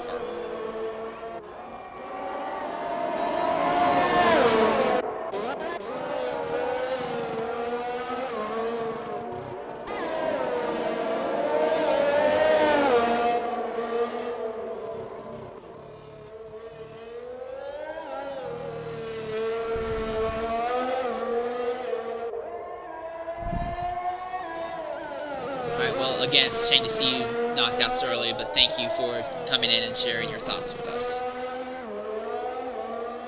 Alright, we turn our focus back onto the racetrack. Everyone except for Collie Boy and XRL Zola elected to pit on this yellow flag, which makes things very, very interesting going forward, especially as we go ahead and bring up the race director. And we see Smoothie goes from one set of soft tires to another. Low goes from mediums to soft. Ledger, soft to mediums. James John, medium to medium. Waddington, medium to medium.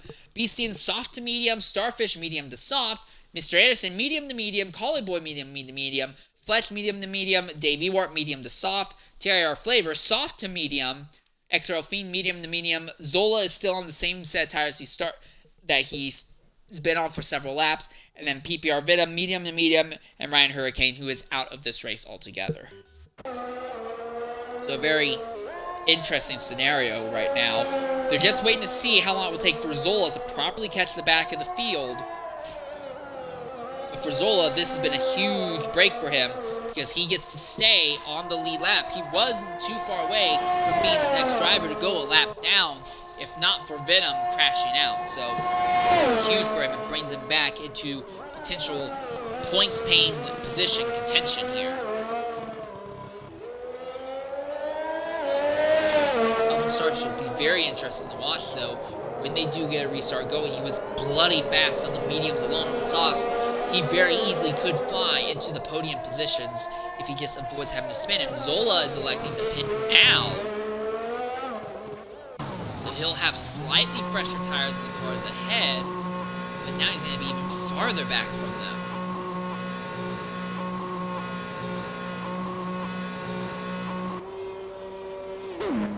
And the pits, here we are. They're taking off the hards, and we'll equip mediums for him. And they're gonna... Okay. What? Okay. Cool. Teleporting Formula 1 cars. This game is absolutely esports ready.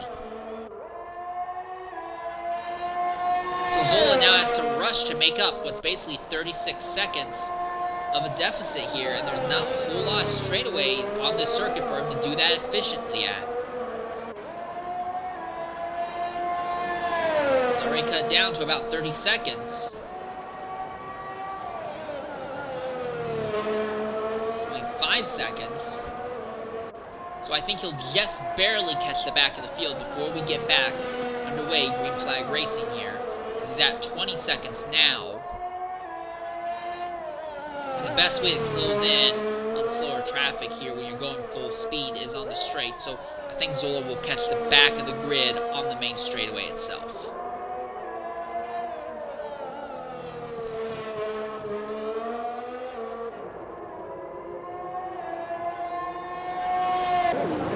Anyways, as I said earlier, the driver to really watch on this restart is going to be this man here, Elfin Starfish. There's the word, safety car will be coming in this lap. Low versus Smoothie for the leader here at Sachi. How much will Smoothie try and back up the grid and try and juke them?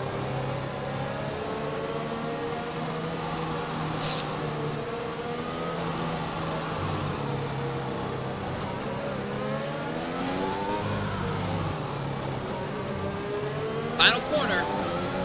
And they're green, and Smoothie got a very good run, but Low's a little bit faster. Starfish already jumping through the field as BCN has dropped 2 positions right off the start. But look at this move here. Low is right there behind Smoothie, under braking. He looks to the inside, can't make it stick. Starfish fighting with Mr. Anderson. He'll get by him. So Starfish is already up in the 6th position. Will now begin paid focus on Davis going ahead. Ledger is right there behind Low, who is right behind Smoothie. There is no DRS. Any moves you see here will be 100% driver's skill.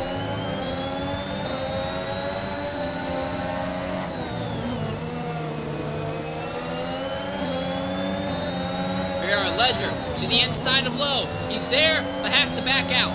Low runs wide. Now Ledger makes a crossback. Ledger has just gotten by Low for the 2nd position.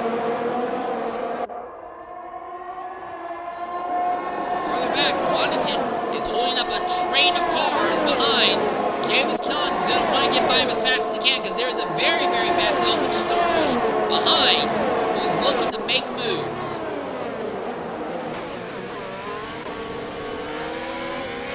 James Khan's still right there behind Waddington, putting the pressure on, but this is the other thing to watch. Low still has extremely fresh sauce compared to Ledger's mediums. He let that AlphaTauri Honda sweep by earlier, but I think he's going to try and fight back the moment the DRS starts coming back into play. The thing is, Ledger is close enough still to Smoothie. Ledger just set the fastest lap time, 1:35.717. But again, that time will continue to fall as this race goes on. Ledger right there behind Smoothie, under braking. He looks to the inside. They're gonna be neck and neck. They make a little bit of contact, and Smoothie gets knocked wide. Ledger backs out to give the position back to Smoothie, but now Lowe is faster than everyone else. He's gonna look to the inside, look to the outside. They're gonna be nearly side by side going into the braking zone, and now Collie Boy and Mr. Anderson have both have accidents.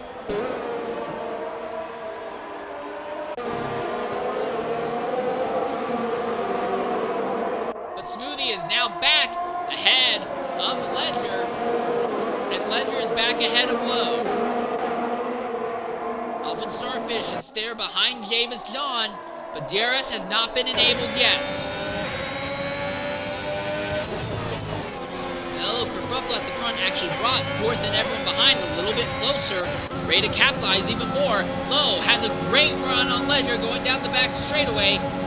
He's going to the outside. One of them's going to have to brake early. It's going to be both of them brake almost the exact same time. Lowe has a better run going to the next corner, but has to back out because the car was stepping on him. Ledger can't get the good run, but the straight's not long enough for Lowe to cleanly pull even with him.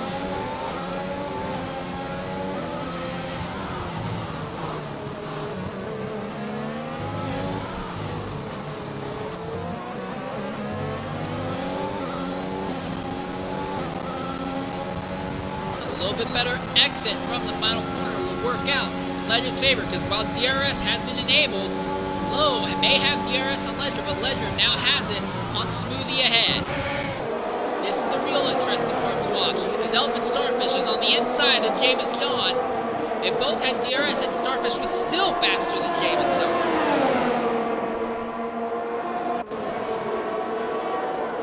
Haas versus Ferrari, and Fletch has had an accident now. No damage to that car. He should be able to get underway without too much of an issue here, but he'll fall out of the points-paying positions. Starfish ahead of Davey Wart and still putting pressure on Jameis John, as Jameis is trying to do everything he can to utilize DRS to hang on to the back of A. Waddington as a defense against Starfish. Now onto that nice long back straightaway. Starfish right there behind Jameis John. Now Haas definitely kitted out for straight line speed. They're closing in rapidly on Waddington. Starfish to the inside, under heavy braking. He's going to overtake him and will be positioned now to make a move against the Williams if he can just clear the Ferrari. Around the outside for 2 corners in a row, and it didn't matter. The Haas is by the Ferrari, and now Starfish is as high as he was earlier before he spun out on his own. He needs to avoid making a similar mistake, as he now gets to put pressure on Waddington in the Williams.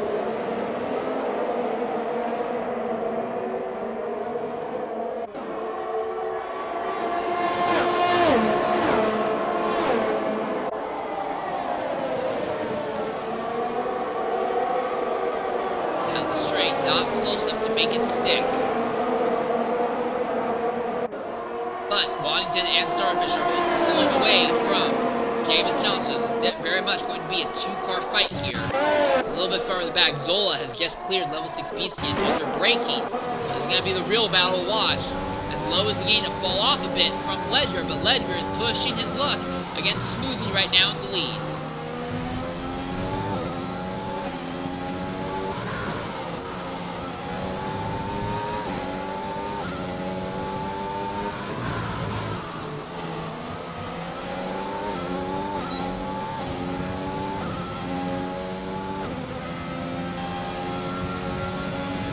Not close enough for Ledger, unless he wants to make a huge dive, which he's going to go around the outside. Smoothie broke a little bit too conservatively, and now Ledger is ahead of Smoothie. And Ledger is doing this on fresh medium tires, while the drivers around him have been on faster, fresh softs. So a very bizarre race when it comes to tire strategy, where the tire choice is not what it would seem to be.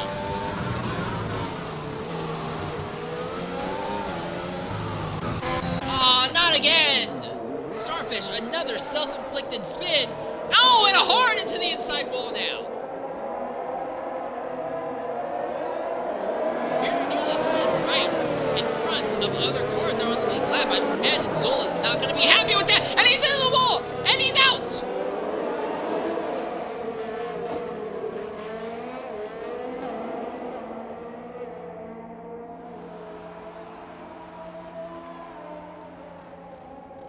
And for all intents and purposes, it seems to be over for Elfin Starfish.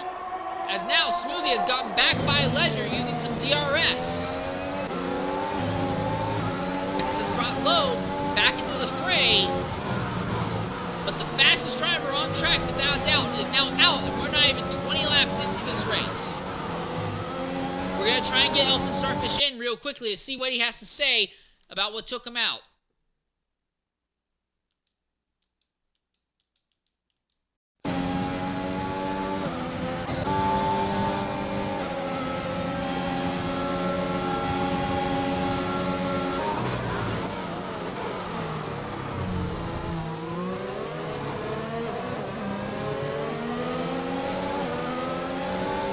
There's almost nothing I can say about this madness for the top three. The visuals speak for themselves. Ledger is the fastest person here, but DRS is keeping Smoothie and Low in the fight as long as their soft tires are still working.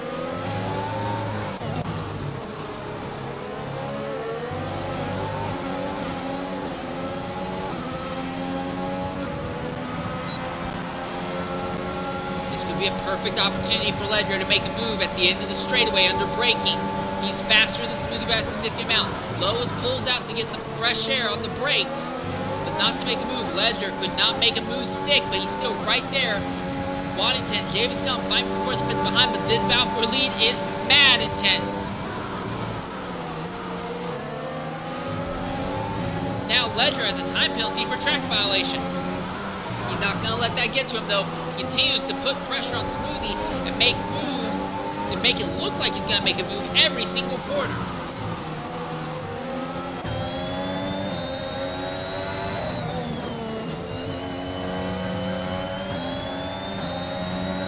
Right on board the AlphaTauri. Onto the back straightaway now.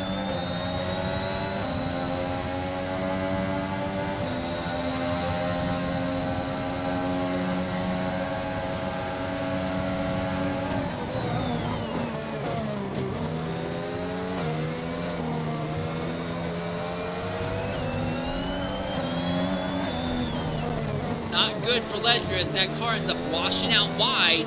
He didn't lose a lot of time to Smoothie, but it delays his chance at making another attack here.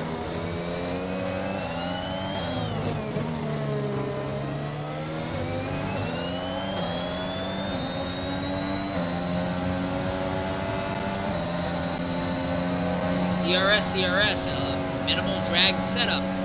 Closing mad on Smoothie down the straightaway. Not close enough to make a dive at the end, though. But all that time he lost to Sector 3 is now basically irrelevant.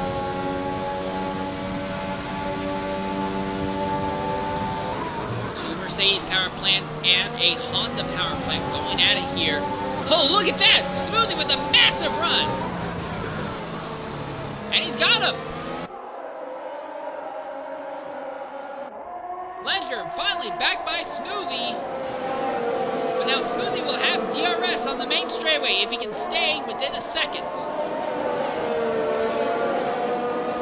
Oh, and he's spun! And our race leader spins right out with the lead. And he'll merge back onto the racetrack, but he's going to be out in the top 5. Falls right into this battle that James John and Waddington have been leading most of this race. What in the devil?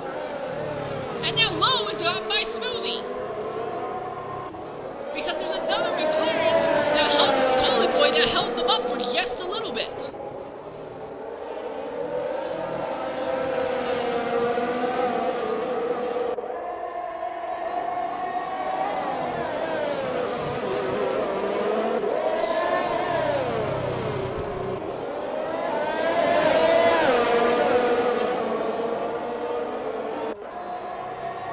Coming into the pits now, likely to put on a new set of tires, because the last ones are likely scuffed to all end.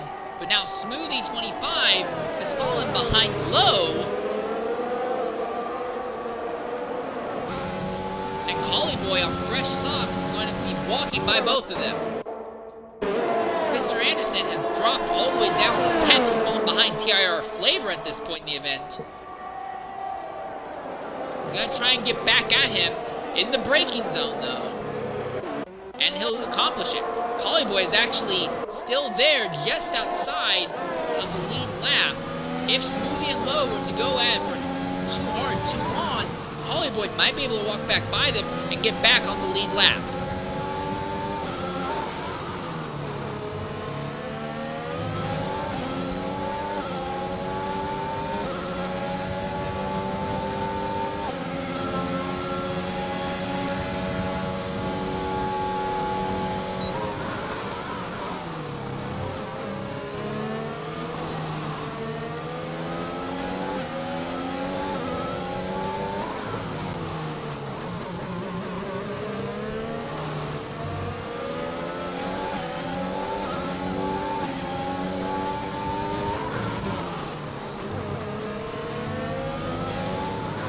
Can Smoothie be close enough to Lowe to make a move down the straightaway?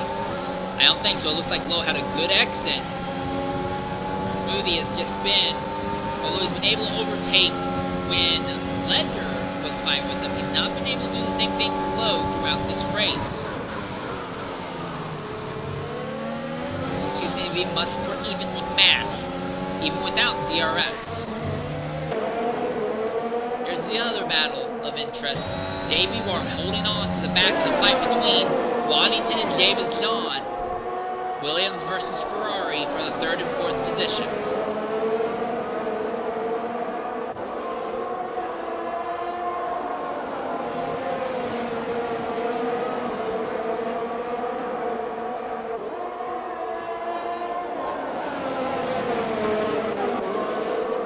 As we turn our focus back to the lead battle, Smoothie within a 1/3 of a second of Lowe, but he needs to move nice and quick, exiting a corner if he wants to utilize DRS. This will likely be his best chance. He's got DRS, he's got ERS, he can close in, but this braking zone's already coming to an end. He has to make a move now. He goes to the inside, neck and neck. He's got him. Lowe now behind the Aston Martin.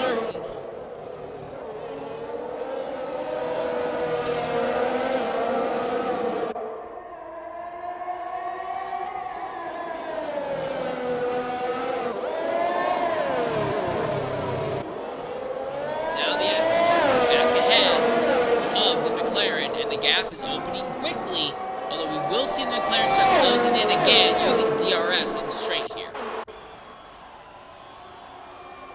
Boy, does he close in.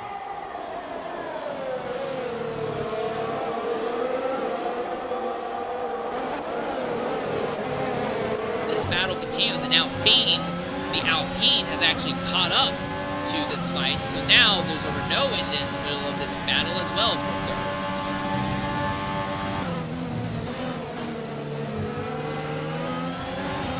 Ledger just set the fastest lap, 134.965. Again, he's been doing that on medium tires, not even the softs.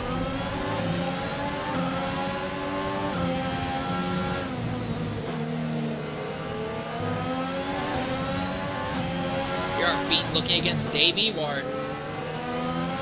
Ooh, Dave gets really sideways, clattering the car over the curb there.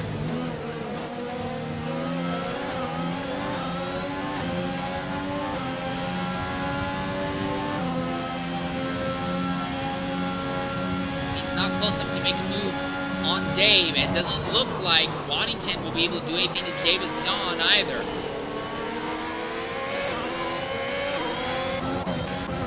There's one other battle of significance going on. That is BCN versus Zola. Down the straight, Mercedes versus Aston Martin. Who takes it? It's still Zola. Oh, and BCN spins out all on his own. Looks like he got lucky though, as Mr. Anderson got by without hitting him. But now TR Flavor gets promoted up into 9th, although I imagine BC will probably sneak back by him shortly. James John Waddington neck and neck. The Ferrari has its nose ahead. The Red Bull's trying to keep clean air on his nose. Williams will have the ideal braking line, but he backs out early so he doesn't make contact with Davis John. So now the Ferrari is headed to the Williams.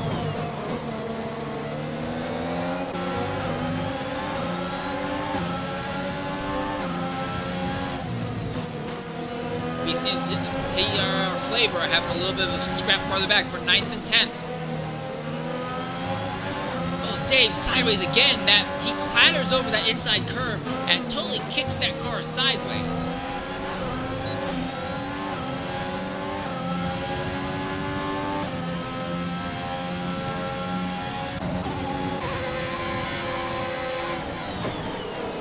Byington closes, but doesn't close enough.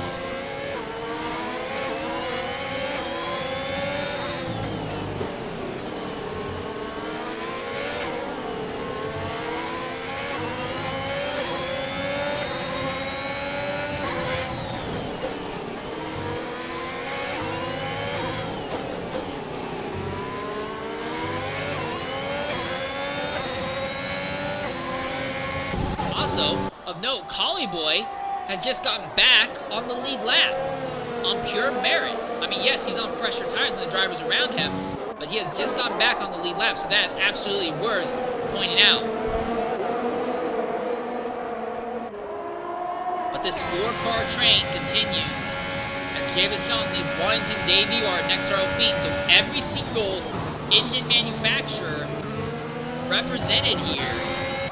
Ferrari, Mercedes, Honda, and Renault. All four engines having a fight here, but only two of them are in the factory engine manufacturer. That's the interesting part. Well, only three of them are in the factory.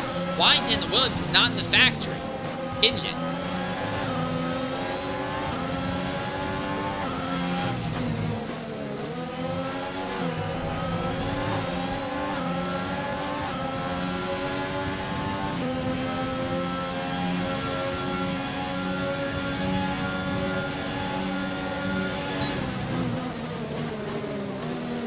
Ooh, wow!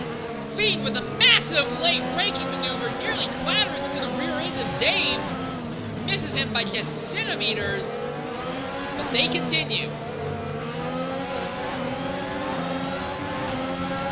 And the interesting part about this all is that Dave is on soft tires. The two cars ahead and the car behind are on mediums. We've not seen drivers be able to go more than 12 laps on the softs thus far. So I'll be interested to see if Dave's tires start falling off relatively quickly here.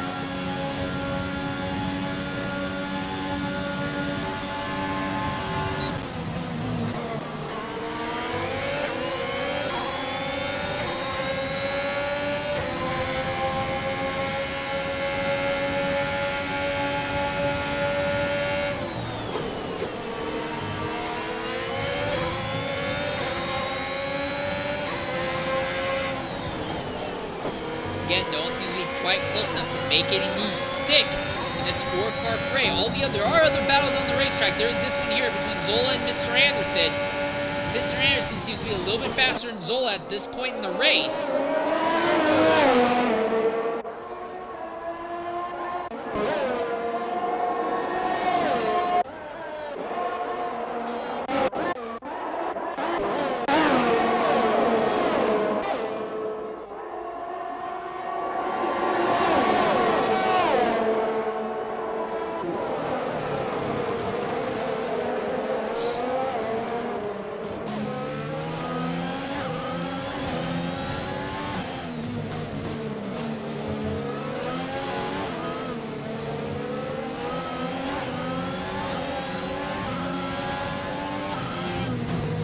Lowe, out of second position, has finally come into the pits, so he will take off his soft tire compounds. I wonder if that will be a potential sign to Dave Ewart that he needs to get off the softs that he's been on.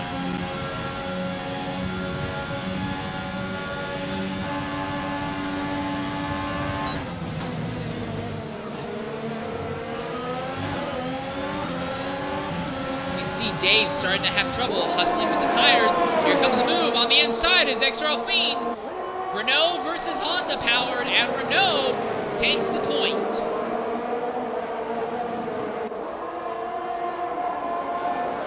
The Honda's fighting back, but could not pull up alongside, going into the braking zone and make it stick.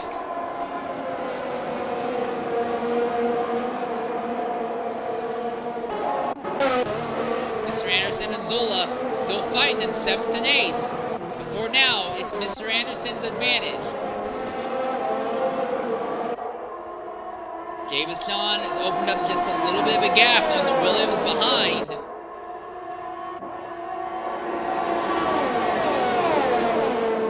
Fiend is there as well.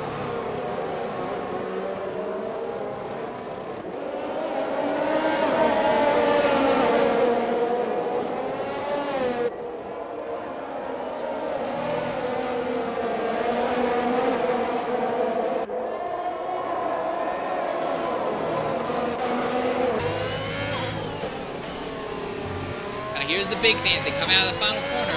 Watch how much the Williams of Waddington closes on the straightaway with some DRS and ERS help.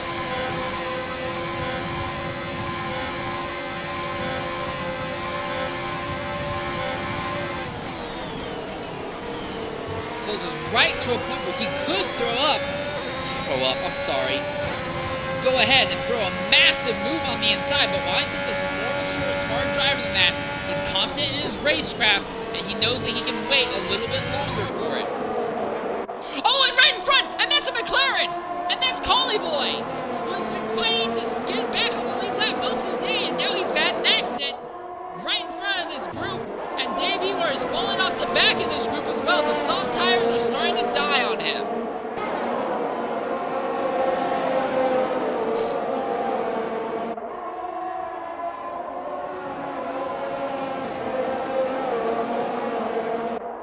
Fiend right there behind Waddington.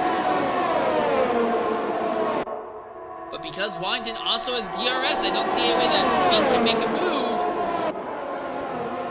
He takes an alternate braking line at the end of that back straightaway, but ends up compromising him just a little bit, so he can't really capitalize.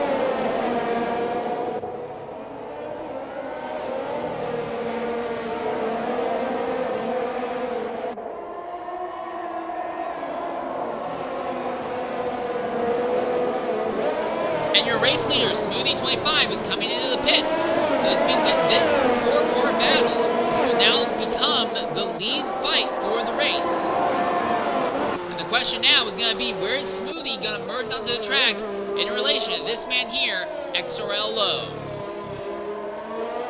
Out of the final corner comes Low. Low's been on medium tires for about 2 laps. Smoothie is still in the pits. And there you are. Low is going to overtake Smoothie. Looks like Smoothie pushed those softs a little bit too far.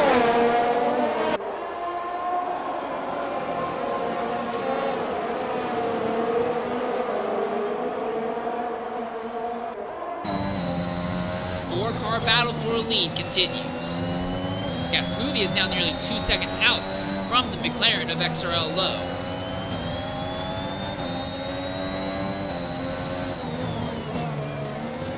Dave is still close enough to utilize DRS to hold in with this top 3 fight right now. But for the moment, when it comes to engine manufacturers, a Ferrari is in first, a Mercedes is in second, a Renault is in third, and a Red Bull Honda is in fourth. We don't get to see a battle between all 4 engine manufacturers like this very often, and considering 3 of these 4 are from the factory team, that makes it even more rare. The Renault power plant, while practical, has often not been working with a good aero or mechanical grip compartment. And so while the Renault has taken some wins several times in real-life Formula 1, they've not often been fighting with the championship contending engines. So now it's a 3-engine fight for a lead. Waddington Fiend going side by side. This position will stay in Waddington's favor. That's perfect for James Conn because he's now more than a second ahead of Waddington. So this what was a 4-car battle is now broken up significantly. As Fiend is chasing Waddington for the 2nd position. He thinks of throwing it up on the inside, but again, Fiend, like Waddington, he's a little bit smarter than that. He's very confident in his racecraft. Knows that the position might come to him if he just plays it a little bit smart.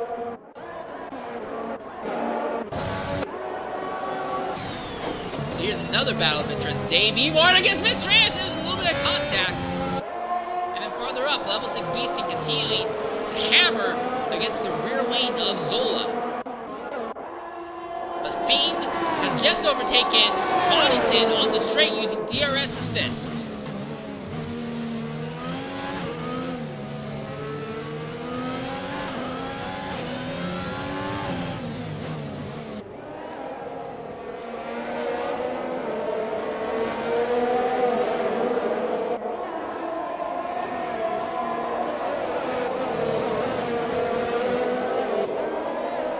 So will Waddington be able to fight back using DRS against Fiend going down the main straight here?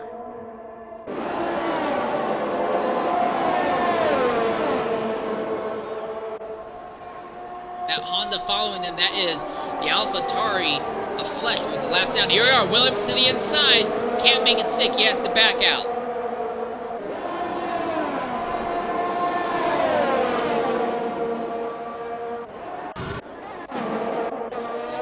Back to this battle. Ewart to the inside of Mr. Anderson. He'll take the spot. And ahead, level 6 Beastian has a great run on Zola. He looks to the inside, under braking, throws it on the inside, can't make it stick. Dave Ewart ahead of steam against Beastian. He'll look to the outside. He wants to see if he can use this as a chance to skirt by the Mercedes.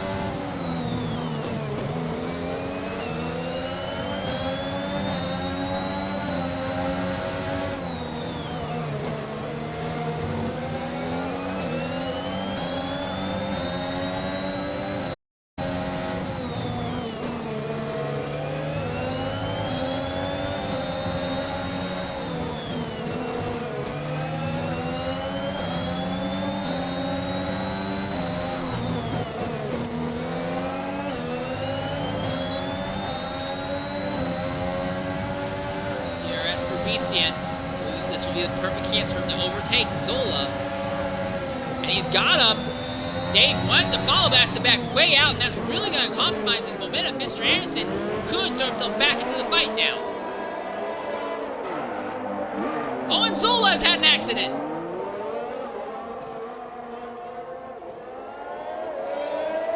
No damage to that car, but it's not going to help him.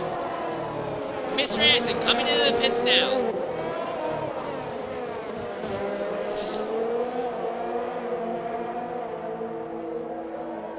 Ledger is in the pits, as is Mr. Anderson. And this will promote Zola back into 9th, and I think TIR Flavor will actually use this to get back up into 10th. Yep, he'll get back into 10th.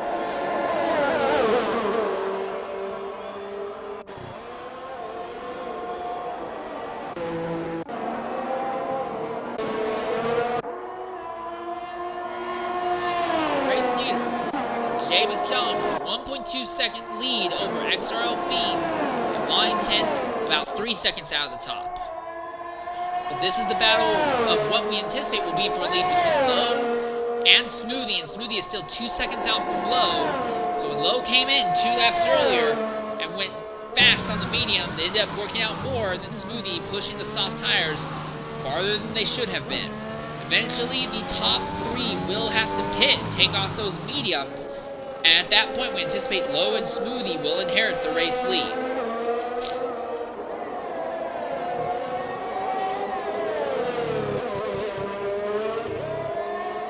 One thing that Smoothie does have working for him, though, he does not have time penalties, while Lowe does have time penalties. In fact, at this point in this race, we'll go ahead and change from tires to penalties. Dave Ewart and Zola both have 18 seconds of time penalties. It's not going to work out well for them. Gabe has gone and Fiend with 3 and 6 seconds. Lowe has 6 seconds of time penalty. Beastie has 6 seconds. Ledger, 9 seconds. Anderson, 3 seconds. 9 seconds for Flesh. 12 for Collie-Whiskies. Time penalties all across the board. Really going to hammer the field out when we finish this race.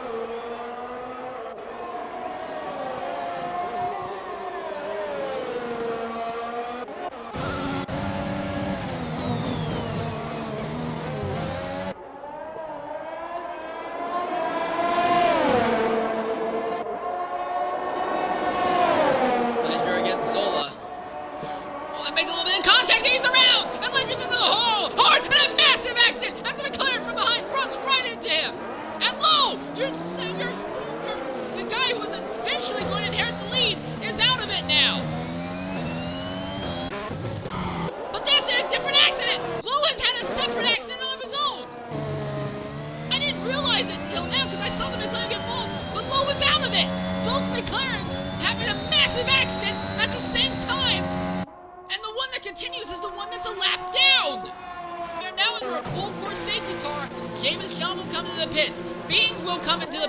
Wellington will come into the pits. What about Smoothie? Will he come into the pits? No, he will stay out and inherit the lead. We're going to try and get XRL Low in here to see what happened.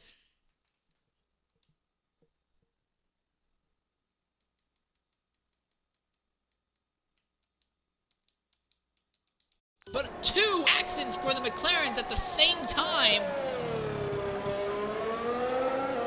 And the good news for Fletch is that this puts him back on the lead lap. Not so much good news for Collie Boy. It's gone from bad to worse for him.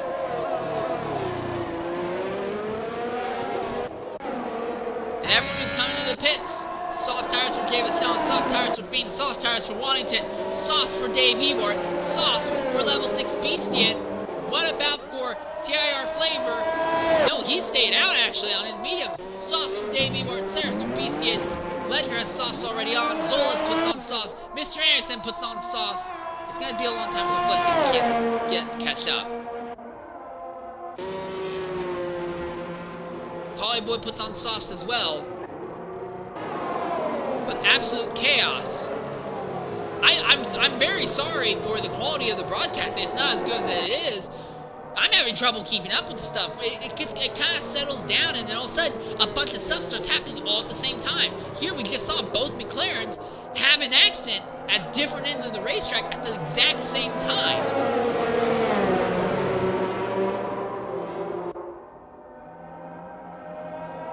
For Smoothie, he's not going to be happy with that. Although his mediums are still relatively fresh, everyone behind him is going to be on softs. Except for TIR Flavor, who, for reasons I don't quite understand, elected to stay out. Although Flavor will have the advantage of he's still catching up to the back of the field. So for now, it's been a net position gain. He might walk out of this still in a decent position if he immediately jumps into the pits and throws on softs. Collie Boy finally overtakes his teammate XRL Low. No, Flavor is staying out on these worn mediums. Those mediums aren't going to be very good for much longer. I really don't know what he's trying to do here. But he's now caught up. Beastian is about to catch up. Mr. Anderson will catch up before they get to the end of the straightaway. Zola will probably catch up a little bit after that. It's going to take Ledger some time, but he's going to catch. Fletch, though, I'm not so confident in his ability to catch the leaders on this lap. He's still 2/3 of a lap back. But even if they go green and he's not caught the back of the field, he's still way closer to staying on the lead lap than he was before.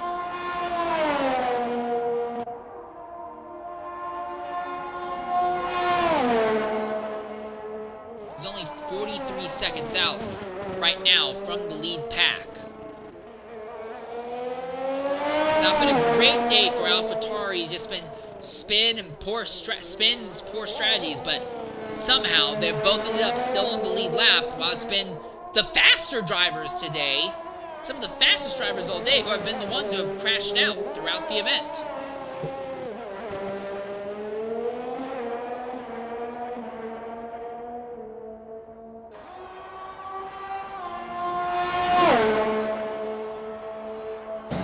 I imagine we'll go green on this lap.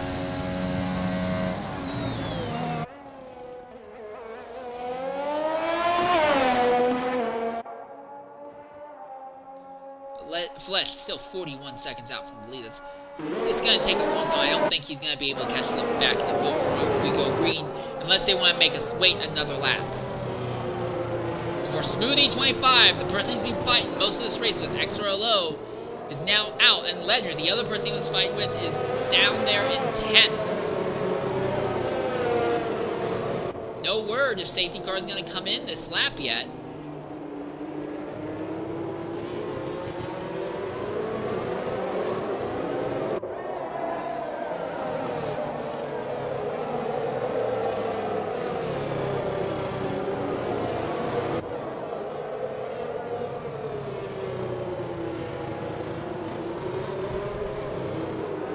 Well, Collie Boy's been able to get by, and the game's not penalizing him. So Collie Boy's just gotten back on the lead lap.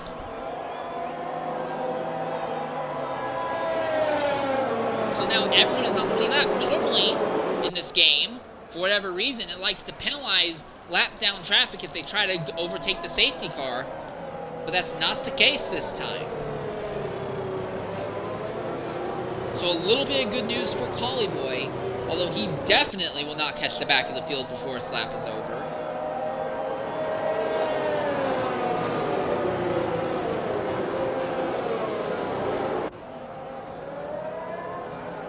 I still have to wonder what TIR Flavor's game is. 23 lap mediums, and even if he's been taking very good care of them, it's going to be way slower than everyone else around. He's going to drop almost immediately to 10th or 11th here.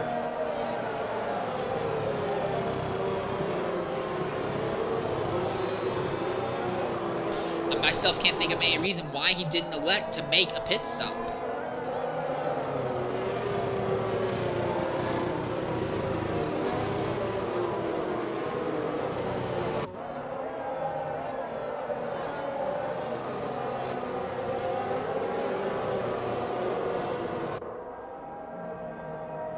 Well, Fletch has now caught the back of the field. He's gone from a lap down to catching the back of the field. Collie Boy is still about a minute out. But we should get word that the safety car will be coming in relatively shortly here.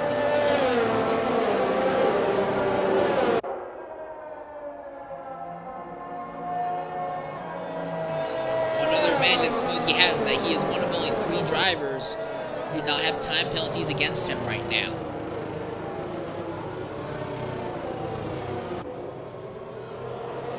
No word yet if the safety car is coming in this lap. We'd expect to know by now.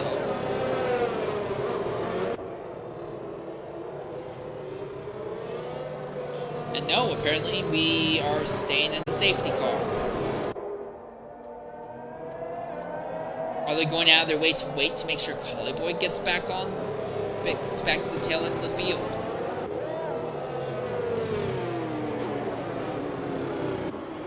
Well, now in TIR Flavor's case, if I was TIR Flavor, go ahead and pit. It's too late now, but he should have gone ahead and pitted. So that way he would have slightly fresher tires than everyone ahead of him. And potentially make the tires last to the end. As it is right now, for Davis John, Fiend, Waddington, Dave, Ewart, Beastian, Mr. Anderson especially, Zola, Ledger, and Collie Boy, they're all going to be on softs that will be falling off at the end of this race. TIR Flavor and Fletch will have to pit. I would throw on a set of mediums myself, and although I'll be slower at the start, I'd be faster at the very end of this stint. Or, if I was in TIR Flavor's position, or Fletch's position, come in, pit now, put on brand new softs. Even if it's only 2 laps, that's still 2 laps in your favor towards the very end of this race. Same with Smoothie. Smoothie 25 is in a different scenario, because Smoothie, I think, is going to try and make his mediums last to the end. And they'll still be within a reasonable operating window. They'll have 22 laps of wear on them. Sorry, they won't have 22 laps. They'll have... Or 15 laps out? Yeah, they'll have 22 laps of wear on them. I'm right. Well, Collie Boy's now caught the back of the field, so we should get word that we're going to go green very shortly here.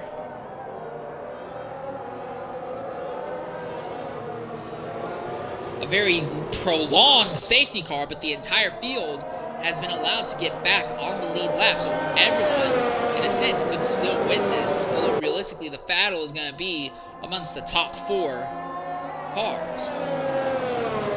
Safety car in this lap, there's the word. We're going to watch Javis John as they come to the green flag here at Sochi.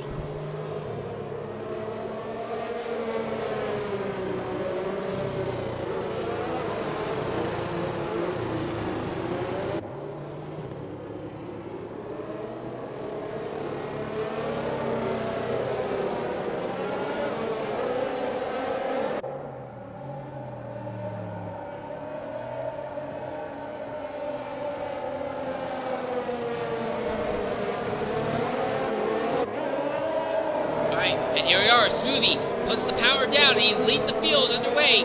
And Flavor and Fletch are pitting as they come to the green flag. Very interesting decision, but that's what they would like to choose as we are underway here. Can James John do anything smoothly? It looks like no. And Fiend is going to shoot to the inside of the Ferrari. Neck and neck for second position. Who's it going to be? Just by a small amount, it's going to be James John. Fiend's trying to fight back on the outside. Renault versus Ferrari. Oh, and he made contact, and Fiend spins right out of the entire lead and hard into the outside wall as he plummets out of the top 9 all the way down to 10th.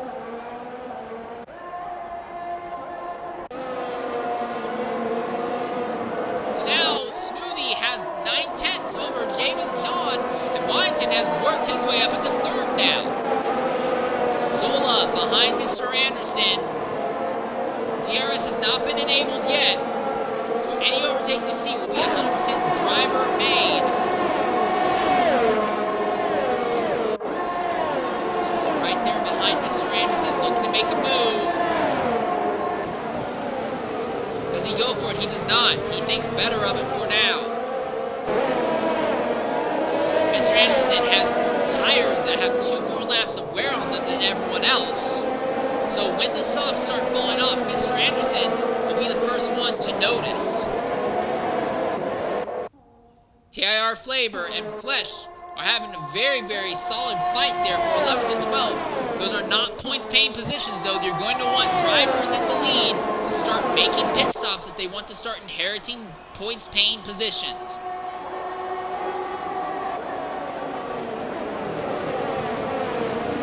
Leisure and Davey were 2 Honda-powered cars from different teams going at it for 4th and 5th there. Around the outside goes Leisure. This is his chance to try and recover from the self-inflicted errors earlier. He has worked up to 4th now. As he sets his sights on Waddington.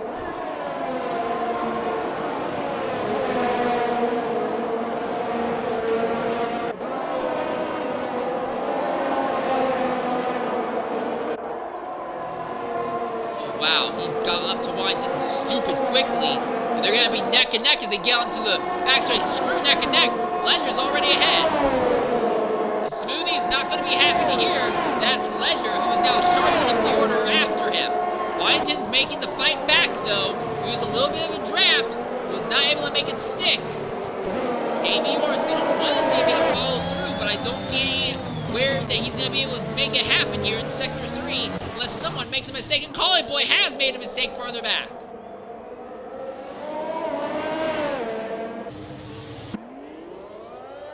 He's back underway now, but he's going to lose a chunk of time. And DRS has been enabled once more as Fletch gets back by TIR Flavor. Leisure closing rapidly now on James John as Waddington and Davey are going at it back there.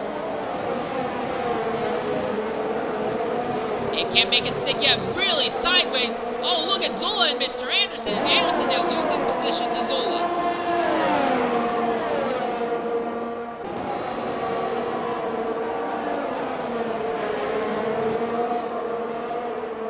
Anderson not able to fight back for a little bit here. Davey will continue to put pressure on Waddington. Fiend, another time penalty is not helping him out. Waddington in 4th, but he is losing touch with Leisure very quickly. And Leisure is closing in on James John as well.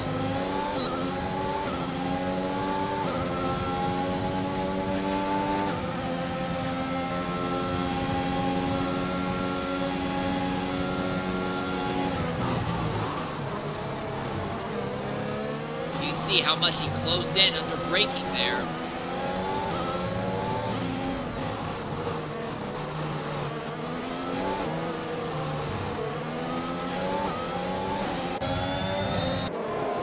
Davey Ward's still there behind Waddington. Ferrari versus Mercedes. I'm sorry. Red Bull versus Williams. Honda Power versus Mercedes Power. As they go down the main straight once more. Davey Ward has DRS. Waddington does not, so it should be an open and shut case for the Red Bull.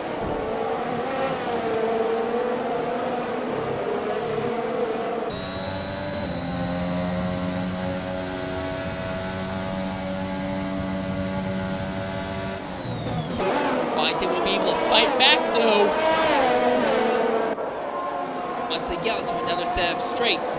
Jabez John, though, is within 6/10 of Smoothie, but Ledger's charge forward has seemingly stalled out just a bit. He's still within 2 seconds of the race leader, though.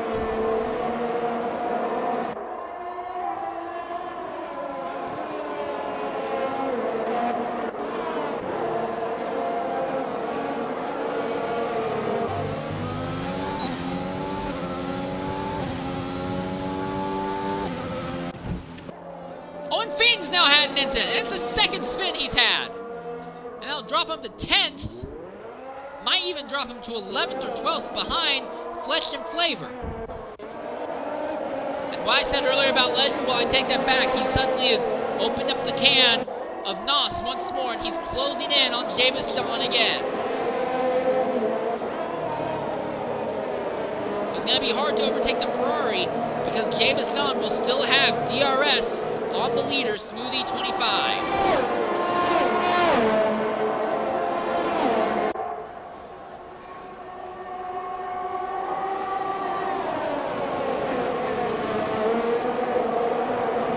Ooh, Ledger very sideways going to turn 2.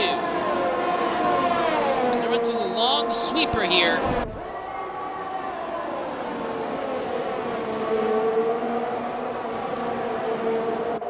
Ledger running about half a second behind Jabez John right now. He's faster than the Ferrari, but he's going to need some help. He needs Jabez John to fall more than a second away from Smoothie if he wants to make this shot happen.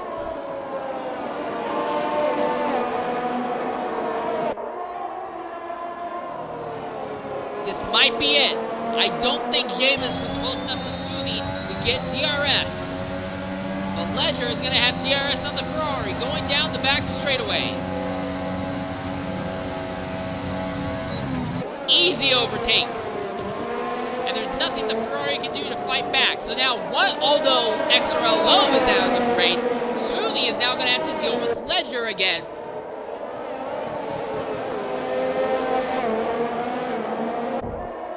So it's still going to be Mercedes versus Honda powered for the lead. But it's going to be the number 3 Mercedes team versus the number 2 Honda team going at it.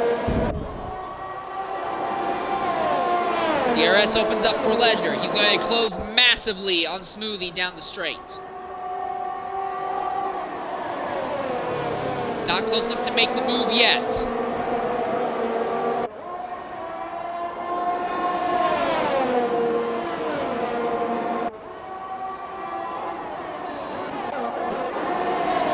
Something's happened to Mr. Anderson because he's just fallen all the way from 6th to 8th. And now I have to wonder, is his soft tire or his soft tires starting to fall off and die at this point in the race?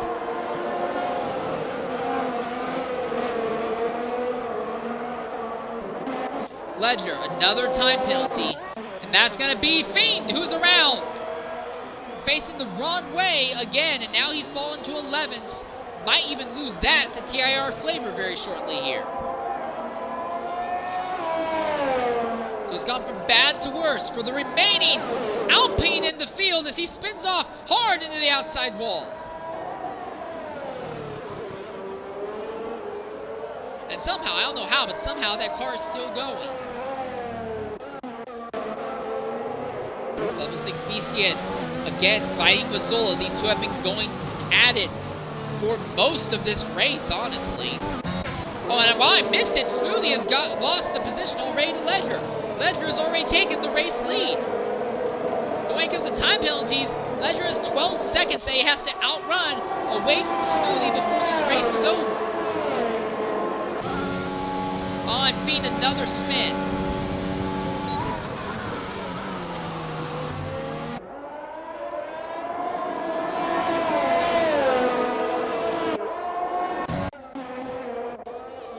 And Fiend's out. And that's a virtual safety car, not a full course one, but a virtual one. And that's the last thing that Ledger wanted to see. Oh, and BC and Zola have now just had an incident apparently on the racetrack. So now they both have just gotten time penalties. Zola now has 31 seconds of time penalties. That would get him banned from the next race. He needs to come in and serve some of those penalties so they're no longer against him.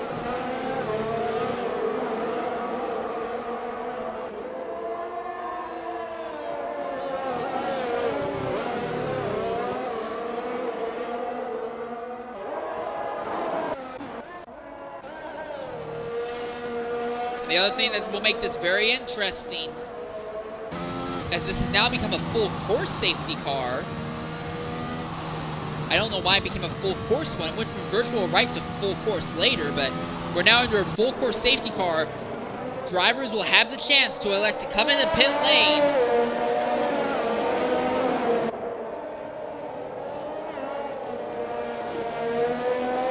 Who comes in, who doesn't. Ledger is going to stay out. Smoothie will stay out. James Young will stay out. Dave will stay out. Waddington will stay out. Zola is coming in, but he's serving penalties more than likely, so that way he'll be able to attend the next race. If you have more than 28 seconds worth of penalties in an XRL race, you will get banned from the next one. Hollyboy is staying out. Easton stayed out. Fletch, I imagine he'll probably stay out as well.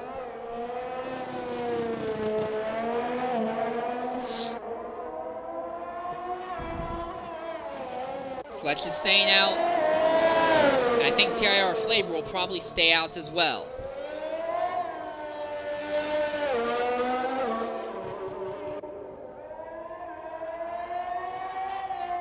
For Ledger, though, this is the worst thing that could have happened to him because he has 12 seconds of time penalties that he now has to outrun Smoothie regarding, and his softs are going to be falling off now. Oh my God, Smoothie! What in the world? Our second place man has just had an accident. Has fallen out of the top 7.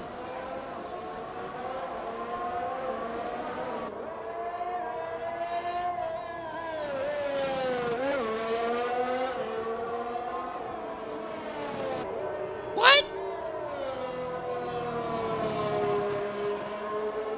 And Smoothie also has 5 seconds for, I'm guessing, a collision with somebody.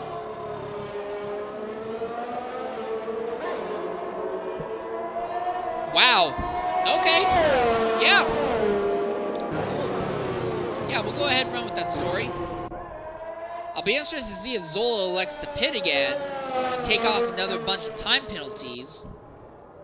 Because he still has 26 seconds, so if he pitted, he would be able to bring that down to 21 seconds. And he's far enough back at this point that he could do it, and he would only lose one more position behind TIR Flavor. And considering how slow TIR Flavor has been all day, that wouldn't actually harm him that much. If I was in Zola's position, I would make another pit stop just to get rid of the time penalty. Well, Smoothie, Dave Ewar is coming in the pits. Smoothie is coming in. James John has just crashed out. And he was 3rd on the racetrack. And he's crashed out.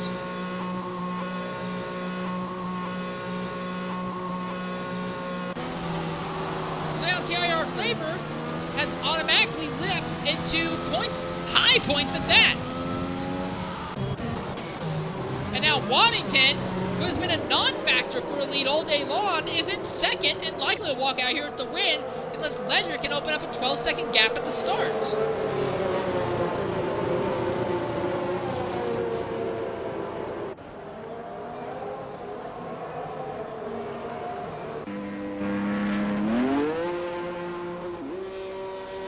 So yeah, Zola goes ahead and serves another one of the penalties. So now it's down to only 21 seconds. So unless things go absolutely insane for him, he'll be fine. Smoothie is now back there in 9th. He's been leading almost all day long. Now he's back here in 9th in these closing laps. And Flavor, this is going to be another race. He's going to walk out here, not only with points, but considering how almost everyone with time penalties has 6 or more at this point, I think Flavor's going to walk out here with like 4 points or more.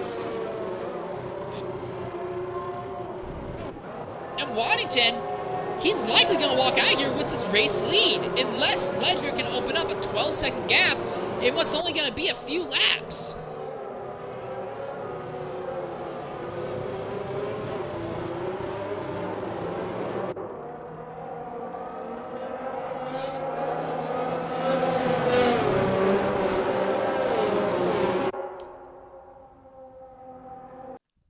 I'll try and get Jabez Dillon and XRL Fiend in here real quickly, see what happened.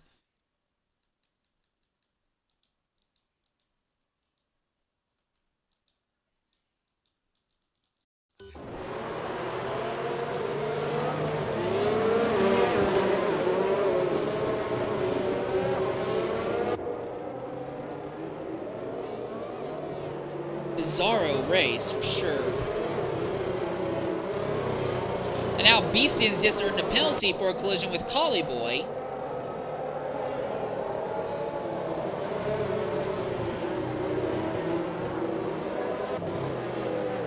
We're all gathered up, but we're going to wait again, so it's not going to be until lap 49 that we go green. So we'll have, 5 laps to go on this restart. So unless Flavor and Smoothie completely crash and wipe out their cars, they're going to inherit a bunch of positions. Probably won't fight for the win, but they're both going to inherit a ton of positions here.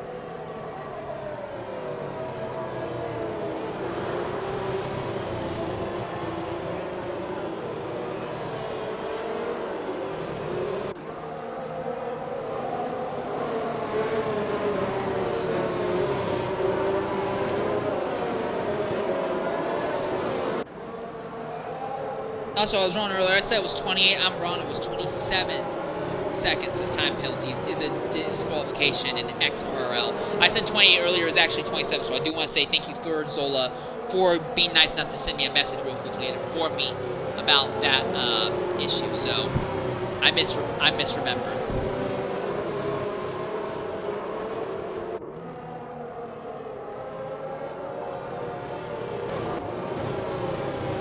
TIR Flavor staying out of other people's messes, although he's been extremely slow, and that's been the main reason he's been out of other people's messes.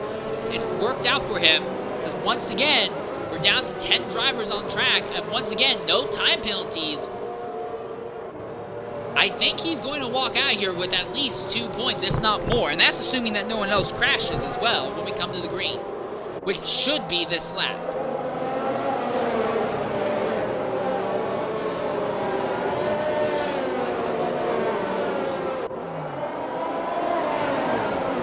Smoothie 25 is going to be the opposite.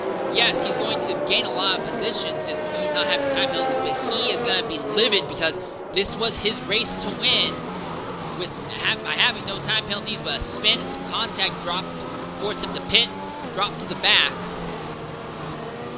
to turn our focus back to the tires. Again, Davey, Wart, Smoothie, and Zola all have fresh rubbers, fresh softs. The top 5 all have soft tire compounds that are going to be falling off as they're coming to the green flag here. Waddington versus Ledger. Ledger is really bunching up the field right now, trying to make chaos as they go through these last corners. He backs up the field again before they even get to the final corner. Still back in the field, and now he gets on the throttle. Late, but he did get back on it. Waddington struggling to keep up for the moment. Mr. Anderson is there. TIR Flavor immediately falls to the back. Zola is fighting with Davey Wart there. No, Zola's fighting with Smoothie. Smoothie has just gotten up to 7th already. Ledger trying to run away from Waddington right now. He needs to open up a 12-second gap or more on the Williams.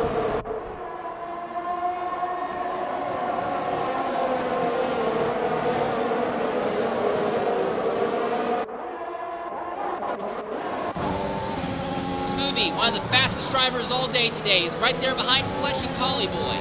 Collie, who has been a lap down for about half this race, is now suddenly in the top 5 positions.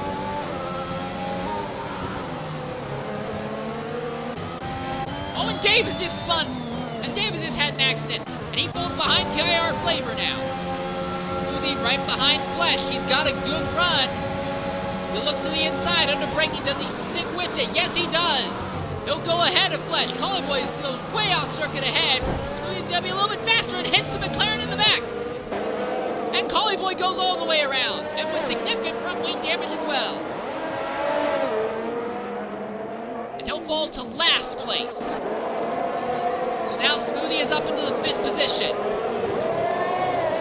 Ledger has already opened up a 1.3 second gap on Washington, but he needs to multiply that by 10. Smoothie has amazingly fresh tires right now.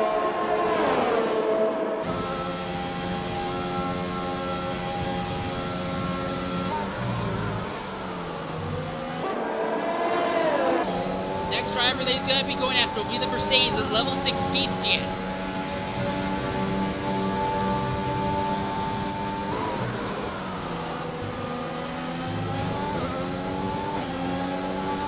Realistically, Smoothie's rival on racetrack is the car 3 cars up. It's Waddington. If he can get ahead of Waddington, Smoothie will still win this race on penalty count back. And if Waddington earns himself time penalties, Smoothie could still win this race on penalty count back, even without passing the Williams that's in 2nd. Onto the back straightaway. He's not close enough to make the move on Beastian or Anderson this time by, but he is within 5 seconds of the leader, Ledger, and within 5 seconds of Waddington right now.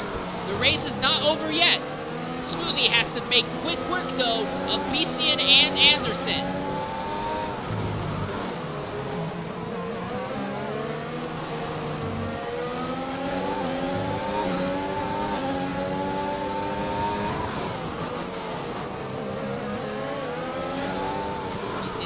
Slower. DRS has just been turned on. Smoothie won't get the advantages of it yet, but he doesn't need it. He's using pure speed, and a little bit of DRS now comes into play, so he's got the run against Beastian. He's by him. Now Smoothie is up into 4th. Mr. Anderson is the only one between him and Waddington now. It's 3 laps to go. This is the battle for a lead. We're watching. Ledger has 12 seconds of time penalties. There is no way he can get another 10 seconds over Waddington to fight. Smoothie on the inside, Mr. Anderson. If he clears, which he does, he clears up. All right, so now 2nd and 3rd on the time sheets. This will be the battle for the race win. Smoothie has no time penalties and much fresher tires than Waddington. Waddington has the track position for the advantage. A yellow flag in sector 2. That was Ledger! Another exit from Ledger! Your race leader, now he falls all the way to 7th. Might even lose that to TIR Flavor. So this is an outright battle for the win now. And Smoothie has the DRS. He goes to the outside of the Williams and Waddington. He's by him by the end of the straightaway. And Smoothie up into 1st. He recovers from an accident under the safety car, flies through the entire field, and takes the lead with 3 laps to go. Now all he needs to do is just do what he's done all day and turn off laps without getting a time penalty, because if he gets a time penalty at this point in the race will go back to Waddington. Fastest lap of the race goes to Smoothie, 133.466. There is nothing but clean air in front of him. It's amazing right now. Ledger, another accident on the racetrack. Zola has just snuck by Mr. Anderson.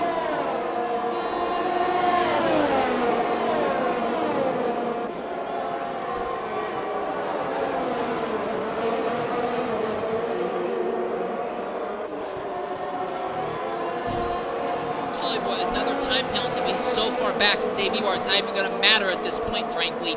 As you look at time penalties, Zola still has 21 seconds of them. Mr. Anderson has 9 seconds. Beastian 19 seconds. Fletch 12 seconds. Ledger 15. Davey War 18. And Collie Boy also has 15. Smoothie has already opened up 2.1 seconds over Waddington. This is insanity. He's really lit the fires now. Kick the tires and light the fires, Big Daddy. As Beastian and Anderson are going at it, and Beastian overtakes Anderson. Waddington has just lost the position to Zola now. So he's fighting back, neck and neck for a 2nd position. as they continue to hold each other up and let Smoothie get farther and farther away from them. But Zola is now ahead of Waddington.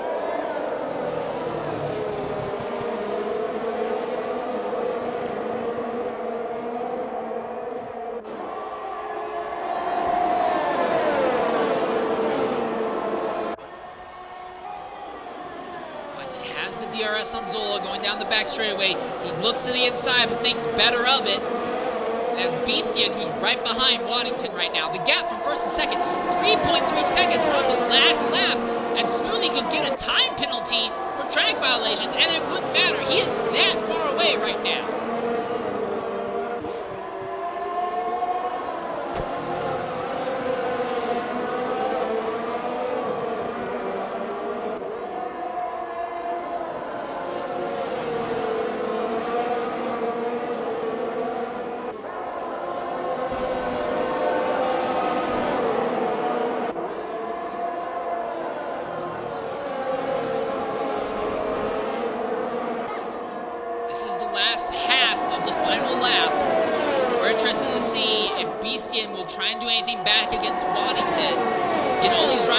To just try and minimize the damage that their time penalties will pay against them.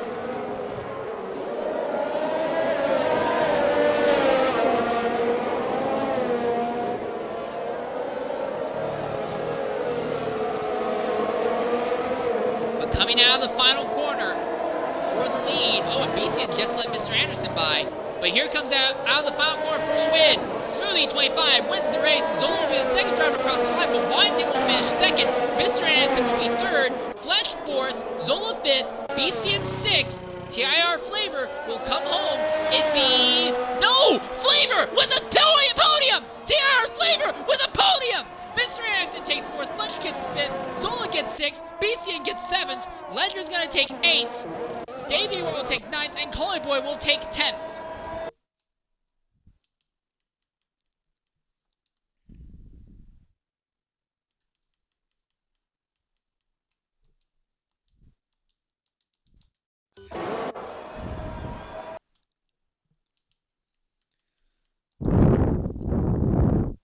Oh, that race was crazy.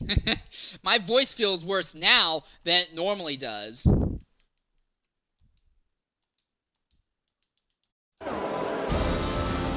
But this is your winner, Smoothie 25. A very impressive win at that.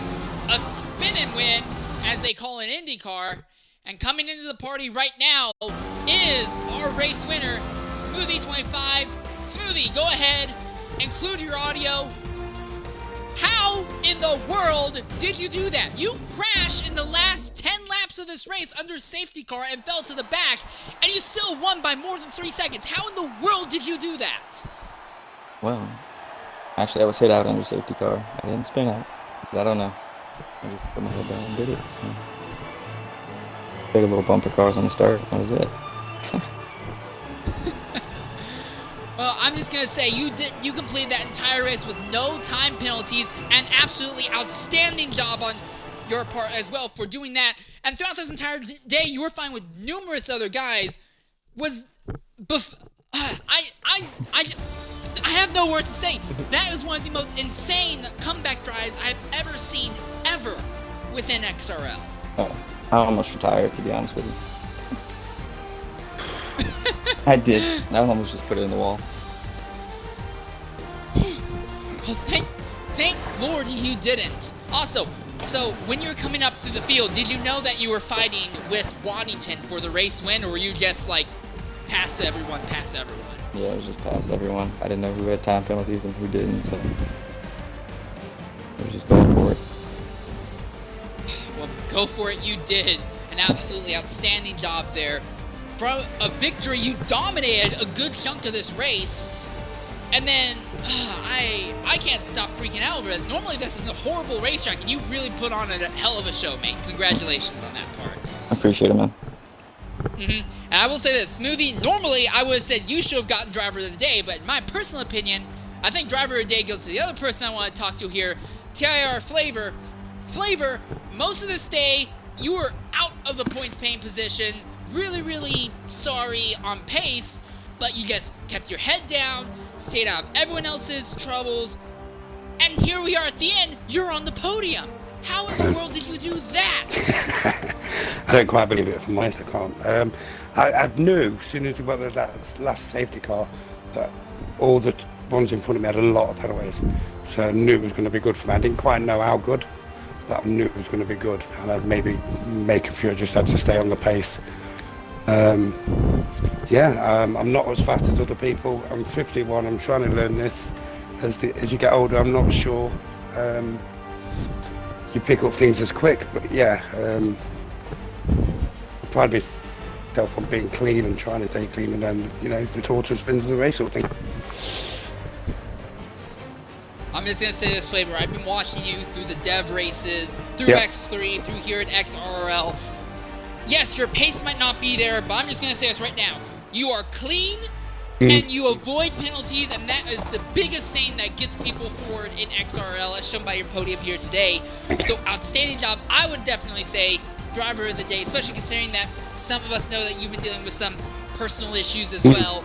So, being able to put that aside and put your head down here and make things work, absolutely outstanding job. Again, to both of you, amazing. Thank you. You guys' parts today. Thank you so much. Appreciate it, man. Absolutely. GG Flavor. Thank you. GG's, mate. Well done. GG's, well done, mate. GG, lads. Well done. Wow. Wow. All right, only 10 drivers finish this race, but everyone who finishes gets points, with Collie Boy finishing 10th, Dave Ewart 9th, 8th being Ledger, 7th is BC, and 6th is Zola, 5th is Fletch, 4th is Anderson, 3rd is TIR Flavor, 2nd is Waddington, and 1st is Smoothie 25. With that said, in a week's time, yep, go ahead.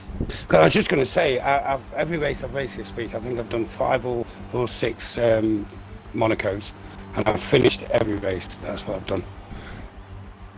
Well, sorry, If you can do that in X3, tomorrow, you could be a lock for the podium. You are improving at a massive rate. Obviously, I'm used to being TIR now, so I know what you're about. That means a lot, That means so much. Thank you. Key is, mate, just stick at it. Yeah, absolutely. Thanks a lot, mate. I will absolutely admit that I normally don't care much for Mercedes drivers. I'm a Ferrari guy through and through, but I am very, very impressed and excited with what you're doing here, and I really look forward to seeing what you can do, primarily in XRL. So. Yeah, absolutely. Thank you. Again, that means so much. All right. Well, with that, it's time for us to start wrapping up our broadcast here at Sochi. In a week's time, it will be the second of this 3-race mini-season for XRL. Tomorrow at 5 p.m. UK time on the main channel, this one will be X1. On the alternate, I'll be covering X3. Those races will be at Monaco, and then at 8 p.m. UK time tomorrow on the main channel will be the X2 race at Monaco. But I've been St. Leader 13. This has been a very, very bizarre and chaotic race from Sochi, Russia, and we'll look forward to you in a week's time. Until then, farewell.